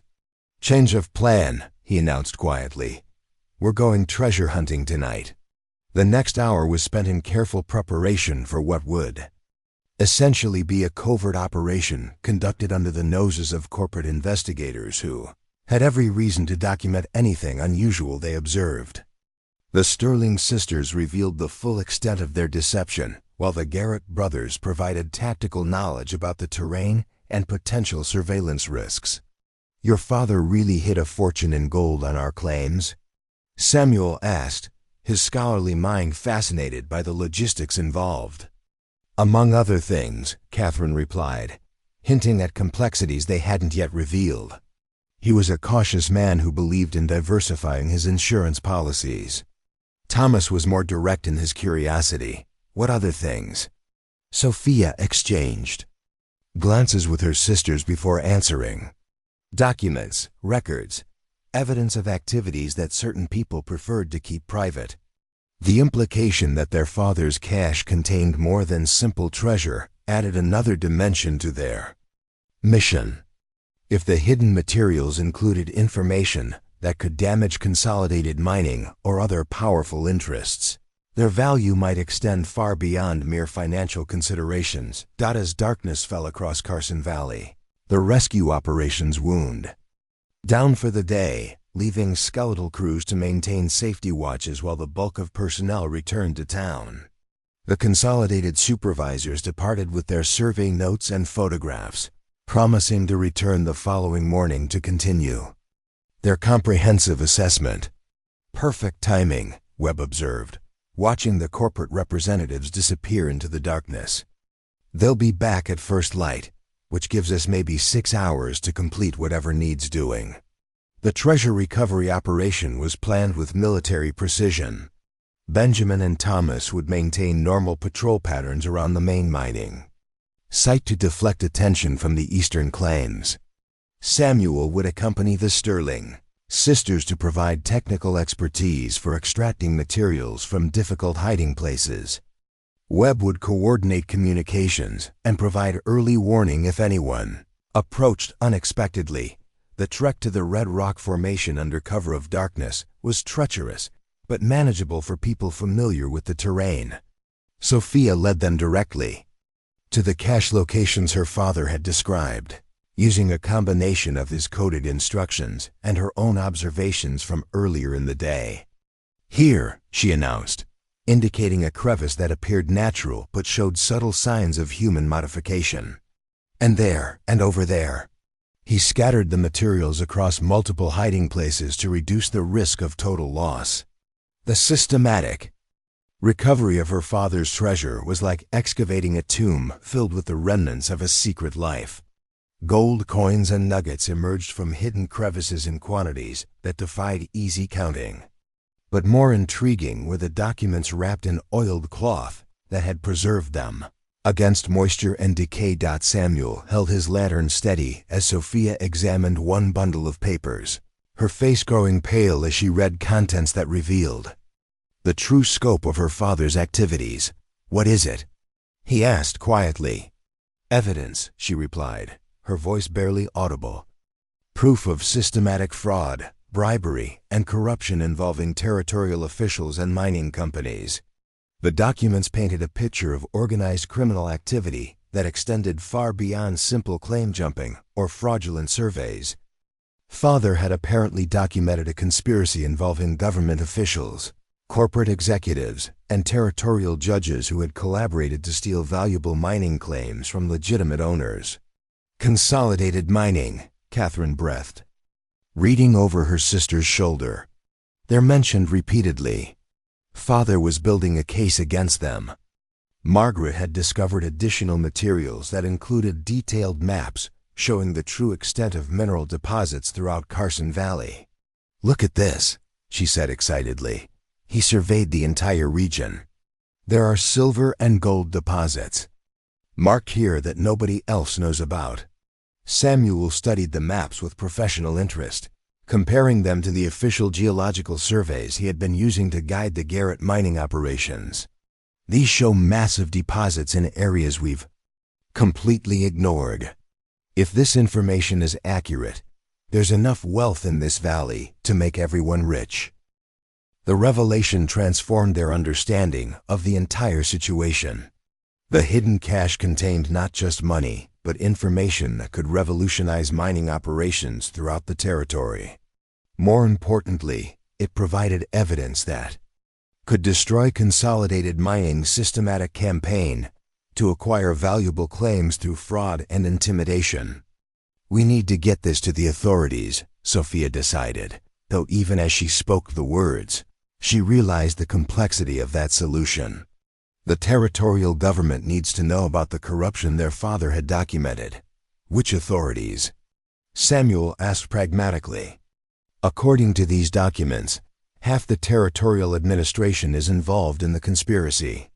The question highlighted the fundamental problem they faced.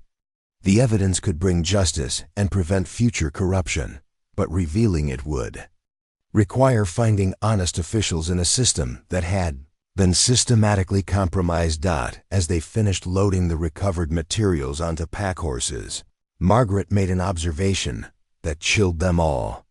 "We're not the only ones who know about this cache. Look at these documents." Father mentioned sharing information with someone he trusted. She showed them correspondence indicating that their father had sent copies of crucial evidence to a colleague, identified only as Judge Harrison shortly before his death. If that individual was still alive and honest, he might be their key to safely revealing the corruption they had discovered.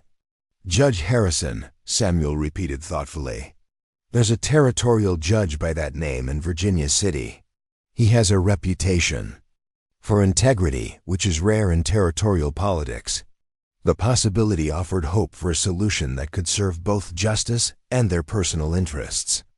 If Judge Harrison could be trusted with the evidence, he might be able to initiate official investigations that would destroy Consolidated Mining, while protecting the families who had exposed their crimes. Dawn was breaking as they completed their covert operation, loading the last of the retrieved materials onto horses for transport back to the ranch.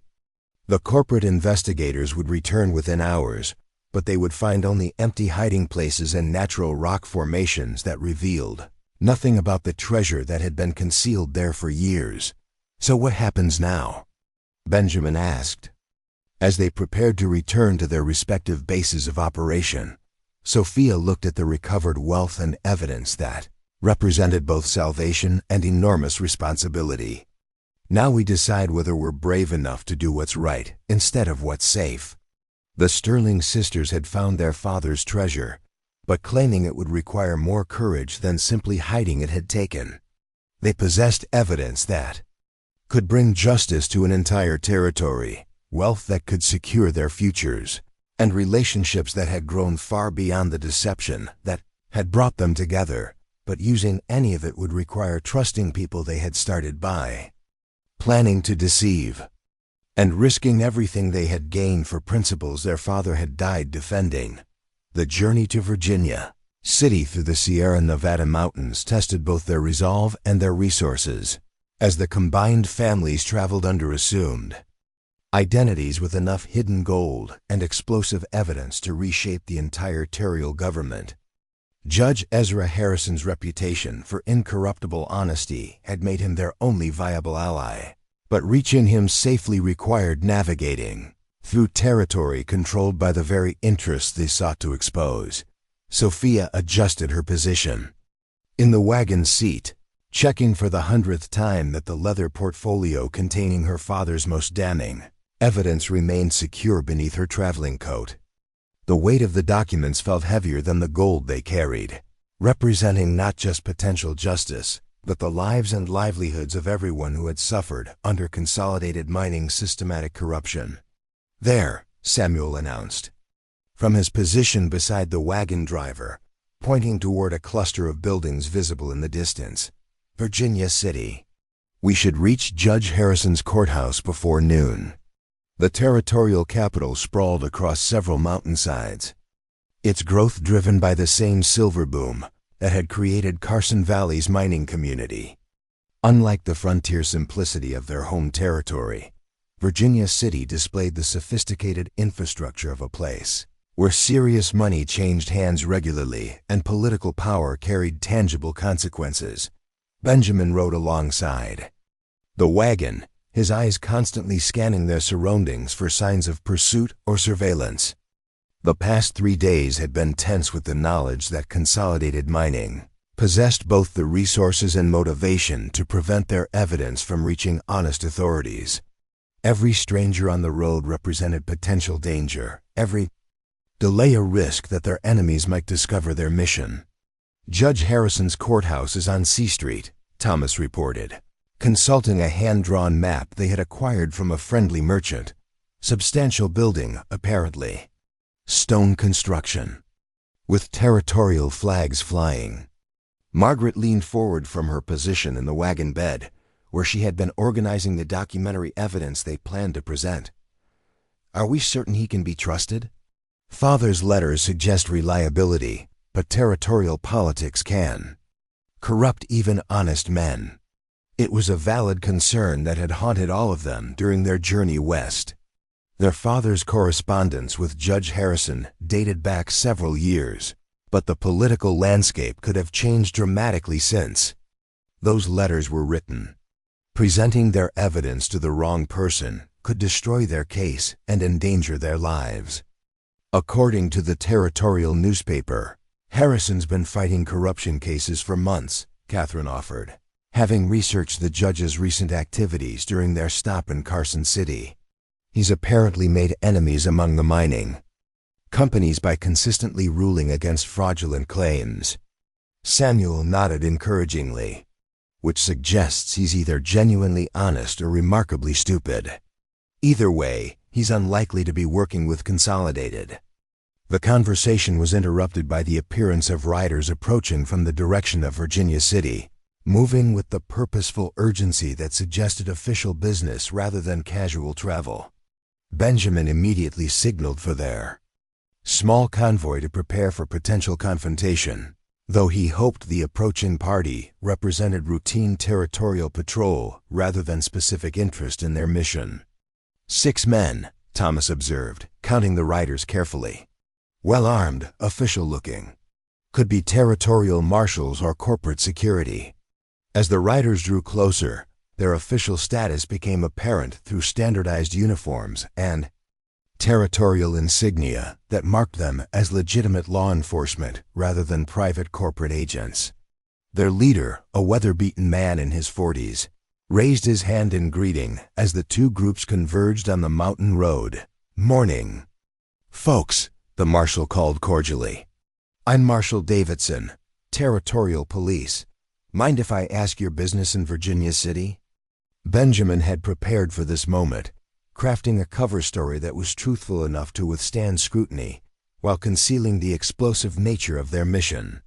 "Business with Judge Harrison's court," he replied honestly. "Mining claims and territorial law matters." Marshal Davidson's expression showed professional interest without suspicion. "Judge Harrison's been busy lately with mining disputes. Hope you folks aren't expecting quick resolution. His docket's backed up for weeks." "We have an appointment," Sophia interjected, producing a forged letter she had prepared during their journey. "Urgent business requiring immediate attention." The marshal examined the letter briefly before returning it with an approving nod. "Looks official enough. You'll find the courthouse easily biggest building on C Street. Can't miss it." As the two groups parted ways, Sophia felt a mixture of relief and renewed anxiety. They had successfully passed official scrutiny, but the marshal's comments about Judge Harrison's busy schedule suggested that territorial corruption cases were already straining the judicial system. Their evidence might be just one case among many rather than the explosive revelation they had hoped to present. Virginia City's main business district buzzed with activity that reflected the territory's mineral wealth and political importance. Well-dressed businessmen conducted negotiations on street corners, while territorial officials moved between government buildings with the self-important urgency of people managing serious responsibilities. The atmosphere was sophisticated and cosmopolitan, far removed from the frontier simplicity of Carson Valley.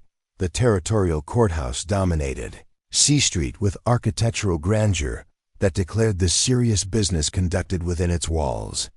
Stone construction, multiple stories, and impressive columns created an edifice designed to inspire confidence in territorial justice, though Sophia wondered how much of that confidence was justified by the reality of territorial politics. "Impressive," Benjamin observed, studying the building that would determine their family's future. "Let's hope the justice inside matches the architecture outside." They secured accommodations at a respectable hotel before proceeding to the courthouse, where Judge Harrison's clerk informed them that His Honor could see them within the hour. The waiting period felt endless, filled with whispered conversations and nervous preparations for the presentation that would either vindicate their father's work or destroy their carefully constructed case. Judge Ezra Harrison proved to be a man whose physical presence matched his reputation for formidable intelligence and uncompromising integrity. Tall, silver-haired, and possessed of piercing blue eyes that seemed to assess everything they encountered. He received them in chambers that reflected both scholarly pursuits and practical legal experience. "Mr. and Mrs. Garrett," he he said formally, accepting their introduction as married couples to simplify the legal proceedings. Your letter mentioned urgent business regarding territorial mining corruption. Serious accusations require serious evidence. Sophia exchanged glances with Benjamin before producing the leather portfolio that contained her father's carefully documented proof of systematic fraud. Your Honor, we believe our evidence will demonstrate corruption involving multiple territorial officials and major mining corporations. Judge Harrison's expression remained neutral as he examined the first bundle of documents, though his eyebrows rose slightly as he recognized names and read detailed accusations. Minutes passed in silence as he methodically reviewed evidence that painted a comprehensive picture of criminal conspiracy. Where did you acquire these documents? He asked finally, his tone carefully controlled. From my father, mining administrator William Sterling, Sophia replied, abandoning their assumed identities in favor of complete honesty. He documented these activities over several years before his death last spring.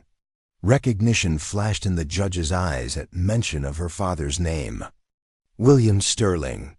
We corresponded regularly about territorial mining law. He suspected systematic fraud, but never provided this level of detail. Harrison continued reading, his expression growing increasingly grave as he absorbed evidence of bribery, fraudulent claims, and conspiracy involving some of the territory's most prominent citizens. The documents revealed a network of corruption that extended from territorial officials through corporate executives to local law enforcement. This is extraordinary, he said finally, setting aside the papers with the careful precision of someone handling potentially explosive materials.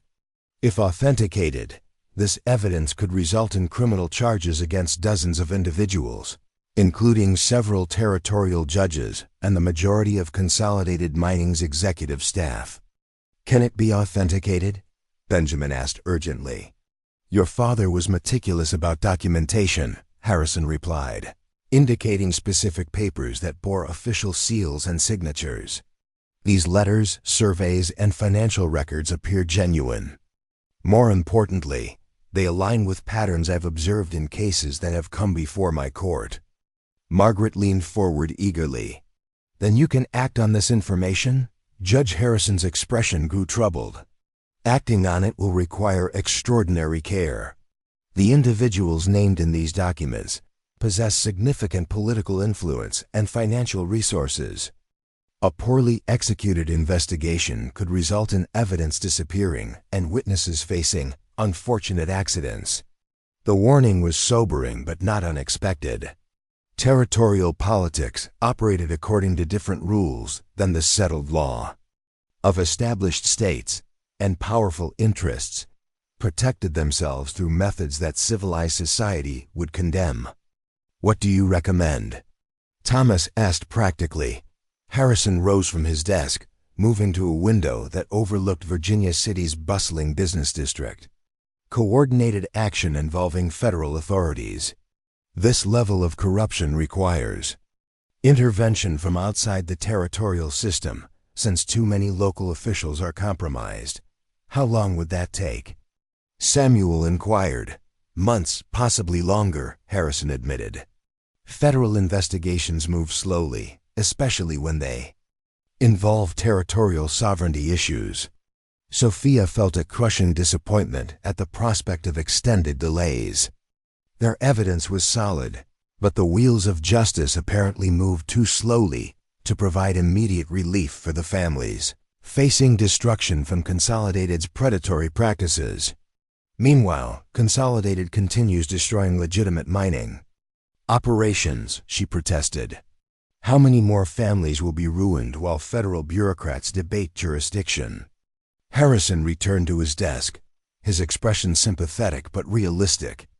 Justice and expediency rarely coincide, Miss Sterling. Rushing this investigation could destroy our only chance to bring these criminals to account. Before anyone could respond, urgent knocking interrupted their conference. Harrison's clerk entered without waiting for permission, his face pale with alarm. Your Honor, Marshal Davidson is here with an emergency warrant. Consolidated Mining has filed charges claiming stolen property and demanding immediate arrest of the Garrett party. The room fell silent as the implications sank in. Somehow, their enemies had discovered their mission and moved to neutralize them before they could present their evidence officially. On what grounds? Harrison demanded sharply. Theft of mining claims, fraud, and conspiracy, the clerk replied, consulting the warrant nervously. They're claiming the Garretts stole geological surveys and other proprietary information during the recent mine rescue.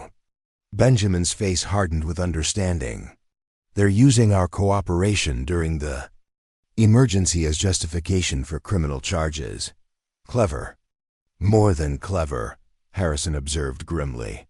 If they can arrest you on territorial charges, they can confiscate any evidence you're carrying as potential stolen property. Your father's documents would disappear into Consolidated's files, and this investigation would die before it begins. Margaret stood abruptly, moving to the window to observe the street below. There are men surrounding the courthouse. Armed men who don't look like territorial marshals. The trap was closing with professional efficiency that suggested careful planning and extensive resources. Consolidated Mining had apparently been tracking their movements since leaving Carson Valley, waiting for the optimal moment to strike. Is there another way out of this building? Catherine asked urgently. Harrison nodded toward a door concealed behind his law library, service entrance for court personnel. Leads to an alley behind the building. Then we run? Thomas asked. We adapt, Benjamin corrected, his military experience emerging under pressure. Running makes us look guilty and abandons our evidence to the enemy. Sophia made a decision that surprised everyone, including herself. Opening the leather portfolio, she removed her father's most crucial documents and pressed them into Judge Harrison's hands. Keep these, she instructed firmly. Federal investigation or not, this evidence needs to be preserved and acted upon. Miss Sterling, Harrison began. The gold is hidden at locations only we know, she continued rapidly. Consolidated can arrest us, but they can't access the financial evidence that proves their systematic theft. Benjamin understood immediately what she was proposing. We surrender to the authorities, demand federal oversight of any prosecution, and force them to prove their charges publicly. While Judge Harrison initiates federal investigation based on evidence they can't confiscate, Samuel added, grasping the strategy quickly.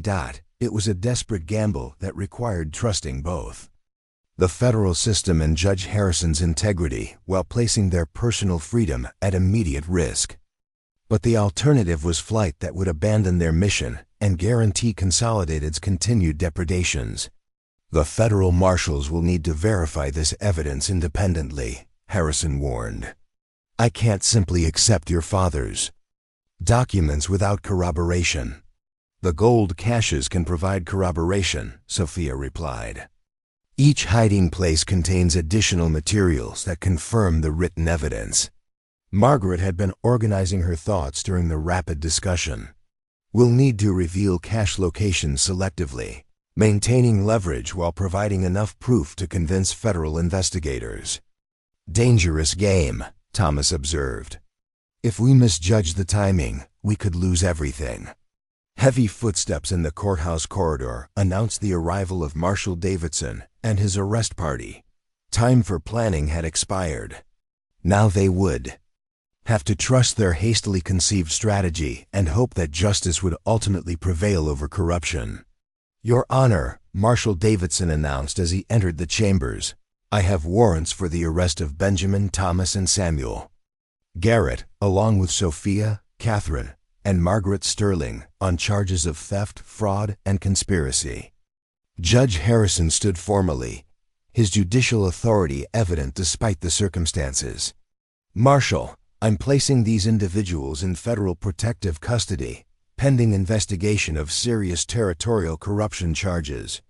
Any territorial prosecution will proceed only after federal authorities complete their review. Davidson looked confused but professionally obligated to respect judicial authority.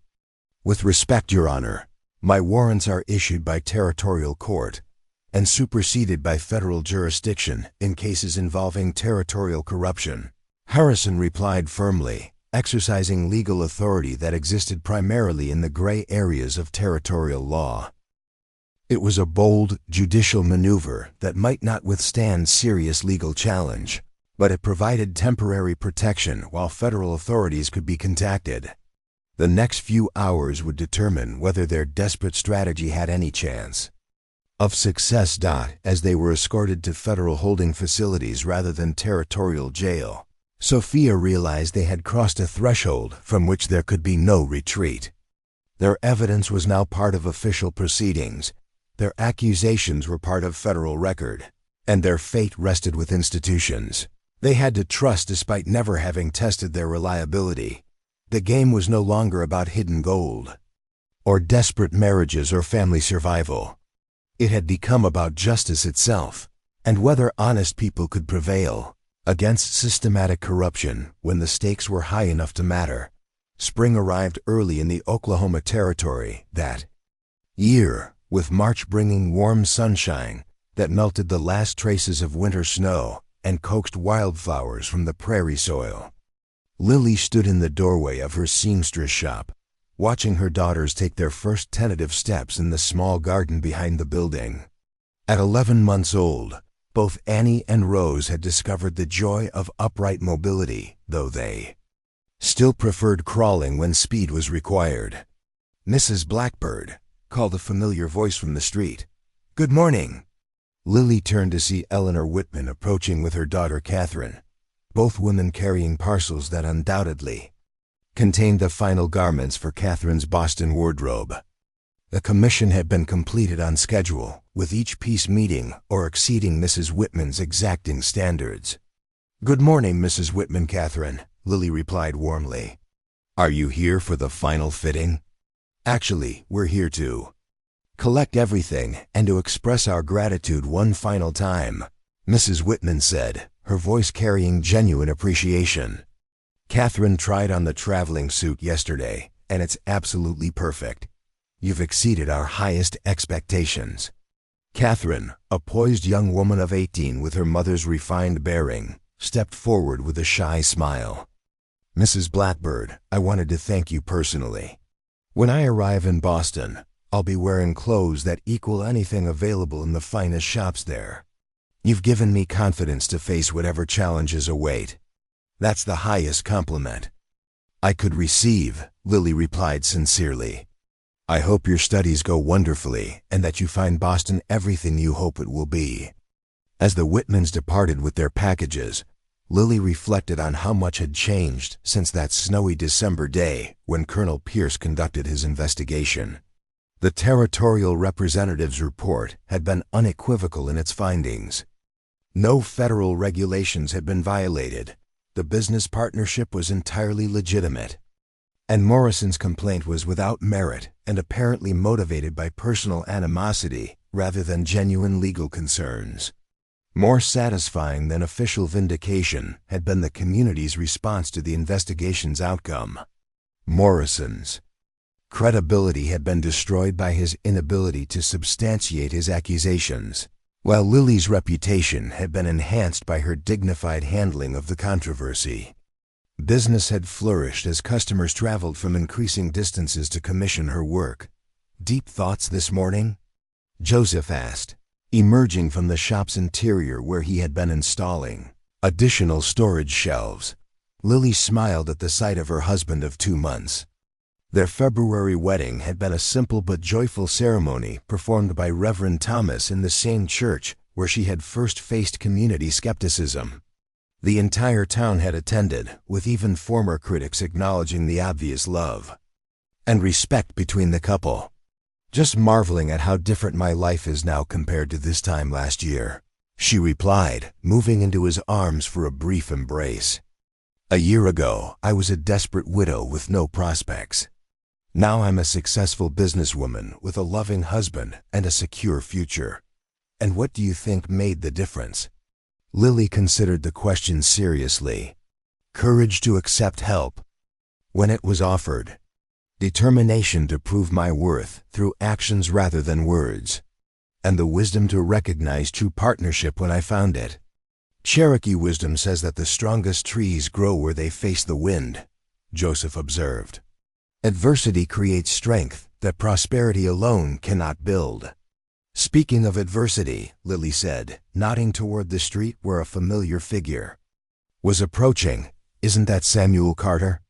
Joseph followed her gaze and confirmed her observation. Samuel walked hesitantly toward the shop, his expression suggesting he was wrestling with some internal conflict about whatever brought him there. Mrs. Blackbird, he said awkwardly as he reached the doorway. Joseph, I hope I'm not interrupting your work. Not at all, Lily replied politely, though she couldn't help remembering their last conversation months earlier. What brings you by? Samuel shifted uncomfortably, clearly struggling with whatever he intended to say. I wanted to. That is, I felt I should apologize for my behavior when you first arrived in Cedar Falls. That's thoughtful of you, Lily said, genuinely surprised by his admission. I've watched what you've accomplished here, Samuel continued, his voice gaining strength as he spoke. The business you've built, the respect you've earned, the way you've contributed to our community. It made me realize how wrong I was to judge your capabilities based on your age and circumstances. Apology accepted, Lily said graciously. We all make decisions based on limited information sometimes. More than that, Samuel said, his face reddening with obvious embarrassment. I've come to understand that my real concern wasn't your age or your children. It was my own fear of taking on responsibilities I wasn't sure I could handle. It was easier to find fault with you than to admit my own inadequacies. Joseph had listened to this exchange in silence, but now he spoke with characteristic directness. Recognition of mistakes is the beginning of wisdom, Samuel. What matters is what you do with that knowledge going forward. I wanted you both to know that you have my support and respect, Samuel said. And I wanted to ask ... Would you consider providing sewing services for my ranch? We employ several families, and their wives need alterations and occasional new garments. Of course, Lily replied immediately. I'd be happy to discuss arrangements that would work for everyone involved. After Samuel departed with details about scheduling and pricing, Lily found herself reflecting on the unexpected nature of redemption and forgiveness. The man who had publicly rejected her now sought her professional services and personal forgiveness, completing a circle she never could have anticipated. Satisfied with his apology? Joseph asked as they watched Samuel drive away in his wagon. More than satisfied, Lily replied. It takes courage to admit mistakes and seek forgiveness. I respect him more now than I ever could have if he'd simply avoided the subject. The afternoon brought a steady stream of customers, including several new clients who had heard about her work through word-of-mouth recommendations. Mrs. Patterson commissioned an entire summer wardrobe. The Miller sisters ordered matching dresses for a family wedding, and 3 ranch wives arranged for regular alteration services. As closing time approached, Lily tallied the day's appointments and payments with growing satisfaction. The ledger showed consistent profitability that had exceeded even Joseph's optimistic projections. More importantly, the work provided genuine fulfillment as she helped customers feel confident and beautiful in clothes designed specifically for their needs and preferences. Ready to head home? Joseph asked as she completed her bookkeeping. Almost, Lily replied, gathering the twins from their play area and checking to ensure all equipment was properly secured for the night. Just need to lock up and ... She paused, as a new realization struck her. Joseph, I just called your house home without thinking about it. Our house, he corrected gently. And it has been your home since the day you decided to stay. Our home, Lily repeated, savoring the warmth of shared ownership and belonging. Our business, our family, our future. exactly as it should be. As they walked back to their house in the gathering twilight, the twins babbling contentedly in their arms, Lily marveled at the journey that had brought her to this moment of complete happiness. The rejected mail-order bride had discovered strength she never knew she possessed, built a successful business that served her community, and found love with a man who valued her mind and spirit as much as her heart. The Oklahoma Territory stretched around them in all directions, vast and full of possibilities for those brave enough to claim them. Behind them lay Cedar Falls, a community that had initially viewed her with suspicion, but now embraced her as an essential part of its growth and prosperity. Ahead lay whatever challenges and opportunities the future might bring, but Lily faced them with confidence, born of experience and partnership. She had learned that true security came not from depending on others' approval, but from developing her own capabilities and choosing her own path. As stars appeared in the darkening sky above their home, Lily Brooks Blackbird looked back on her transformation with gratitude and forward to her future with anticipation. The scared young widow who had stepped off a stagecoach 8 months earlier had become a confident businesswoman, loving wife, and respected community member. Her story would become part of Cedar Falls history, told and retold as an example of what determination and courage could accomplish when supported by genuine partnership and community acceptance. But more than that, it would serve as proof that sometimes the greatest journeys begin with apparent disasters that turn out to be unexpected blessings in disguise. The mail-order bride, who was rejected for being too young, had found something far better than the security she originally sought. She had found herself, her purpose, and her place in a world that initially seemed hostile, but ultimately revealed itself to be full of possibilities for those willing to fight for their dreams. The next morning brought an unexpected visitor that would add yet another chapter to their story. Lily was arranging fabric samples when she heard the distinctive sound of multiple horses approaching the shop. Through the window, she observed a group of well-dressed Cherokee women dismounting from fine horses, their traditional and contemporary clothing blending in ways that spoke of prosperity and cultural pride.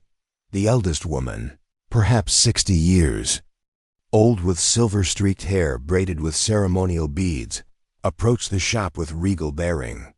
Behind her came 3 younger women, all carrying themselves with the same quiet dignity. "You are Lily Blackbird," the elder woman said in accented but precise English.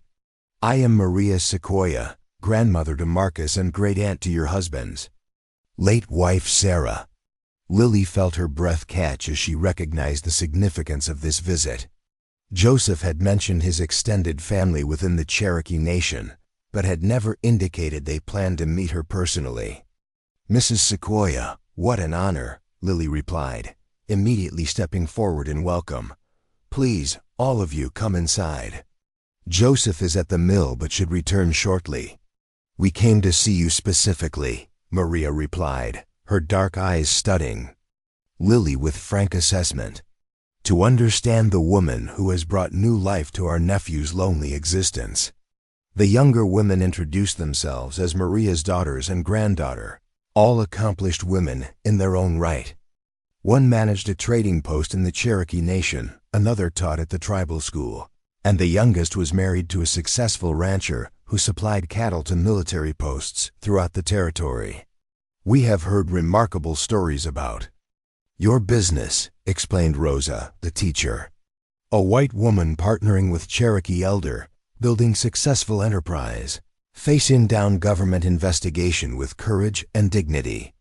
Such tales travel far through Indian territory." "Joseph's investment made everything possible," Lily said modestly. "His wisdom and support provided opportunities I could never have created alone."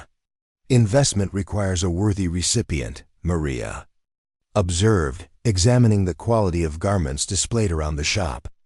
"Throwing money at foolish ventures benefits no one.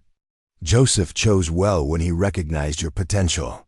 The conversation continued as Lily showed them examples of her work, from simple alterations to elaborate formal wear. The Cherokee women asked detailed questions about techniques, business practices, and her plans for future expansion. In Cherokee tradition, explained Helena, the trader, women's work is valued equally with men's work. We see no shame in female enterprise, only pride in female accomplishment. Your husband has told us much about your journey here, added young Rebecca, the rancher's wife. How you traveled across the country with twin babies, faced rejection with grace, and built new life through determination and skill. Sometimes the paths we don't choose lead us exactly where we need to be, Lily replied, thinking of how Samuel Carter's rejection had ultimately brought her to Joseph. Maria nodded sagely. Cherokee wisdom teaches that the Great Spirit provides what we need, though not always what we expect or want. Your arrival brought healing to Joseph's wounded heart, while giving you the opportunity to discover your own strength. When Joseph returned from his errands, his surprise and joy at seeing his extended family was evident. The reunion was warm and filled with Cherokee phrases Lily was beginning to recognize, though she couldn't yet understand their meanings. Maria has been mother to me since Sarah died, Joseph explained to Lily during a quiet moment. Her approval means everything. And do I have her approval? Lily asked, suddenly nervous about the answer. Look around, Joseph suggested with a smile. Lily observed the scene, Maria playing with the twins while speaking to them in Cherokee, the younger women examining her embroidery techniques with obvious admiration, the general atmosphere of acceptance and welcome. They're planning to include us in the harvest celebration next month, Joseph continued. It's the first time I've been invited to tribal gatherings since Sarah's death. They consider you family now. The significance of this acceptance struck Lily deeply. She had not only found her place in Cedar Falls' white community, but was being welcomed into Cherokee society as well. The twins would grow up understanding both cultures, enriched by traditions that stretched back generations. There's something else, Joseph added quietly. Maria brought news from the territorial capital. Morrison's bank is under investigation for irregular lending practices. Apparently, his harassment campaign against us drew unwanted attention to his own business affairs. Justice has its own timing, Lily observed, feeling no satisfaction in Morrison's troubles but relief that his ability to cause further problems was diminished.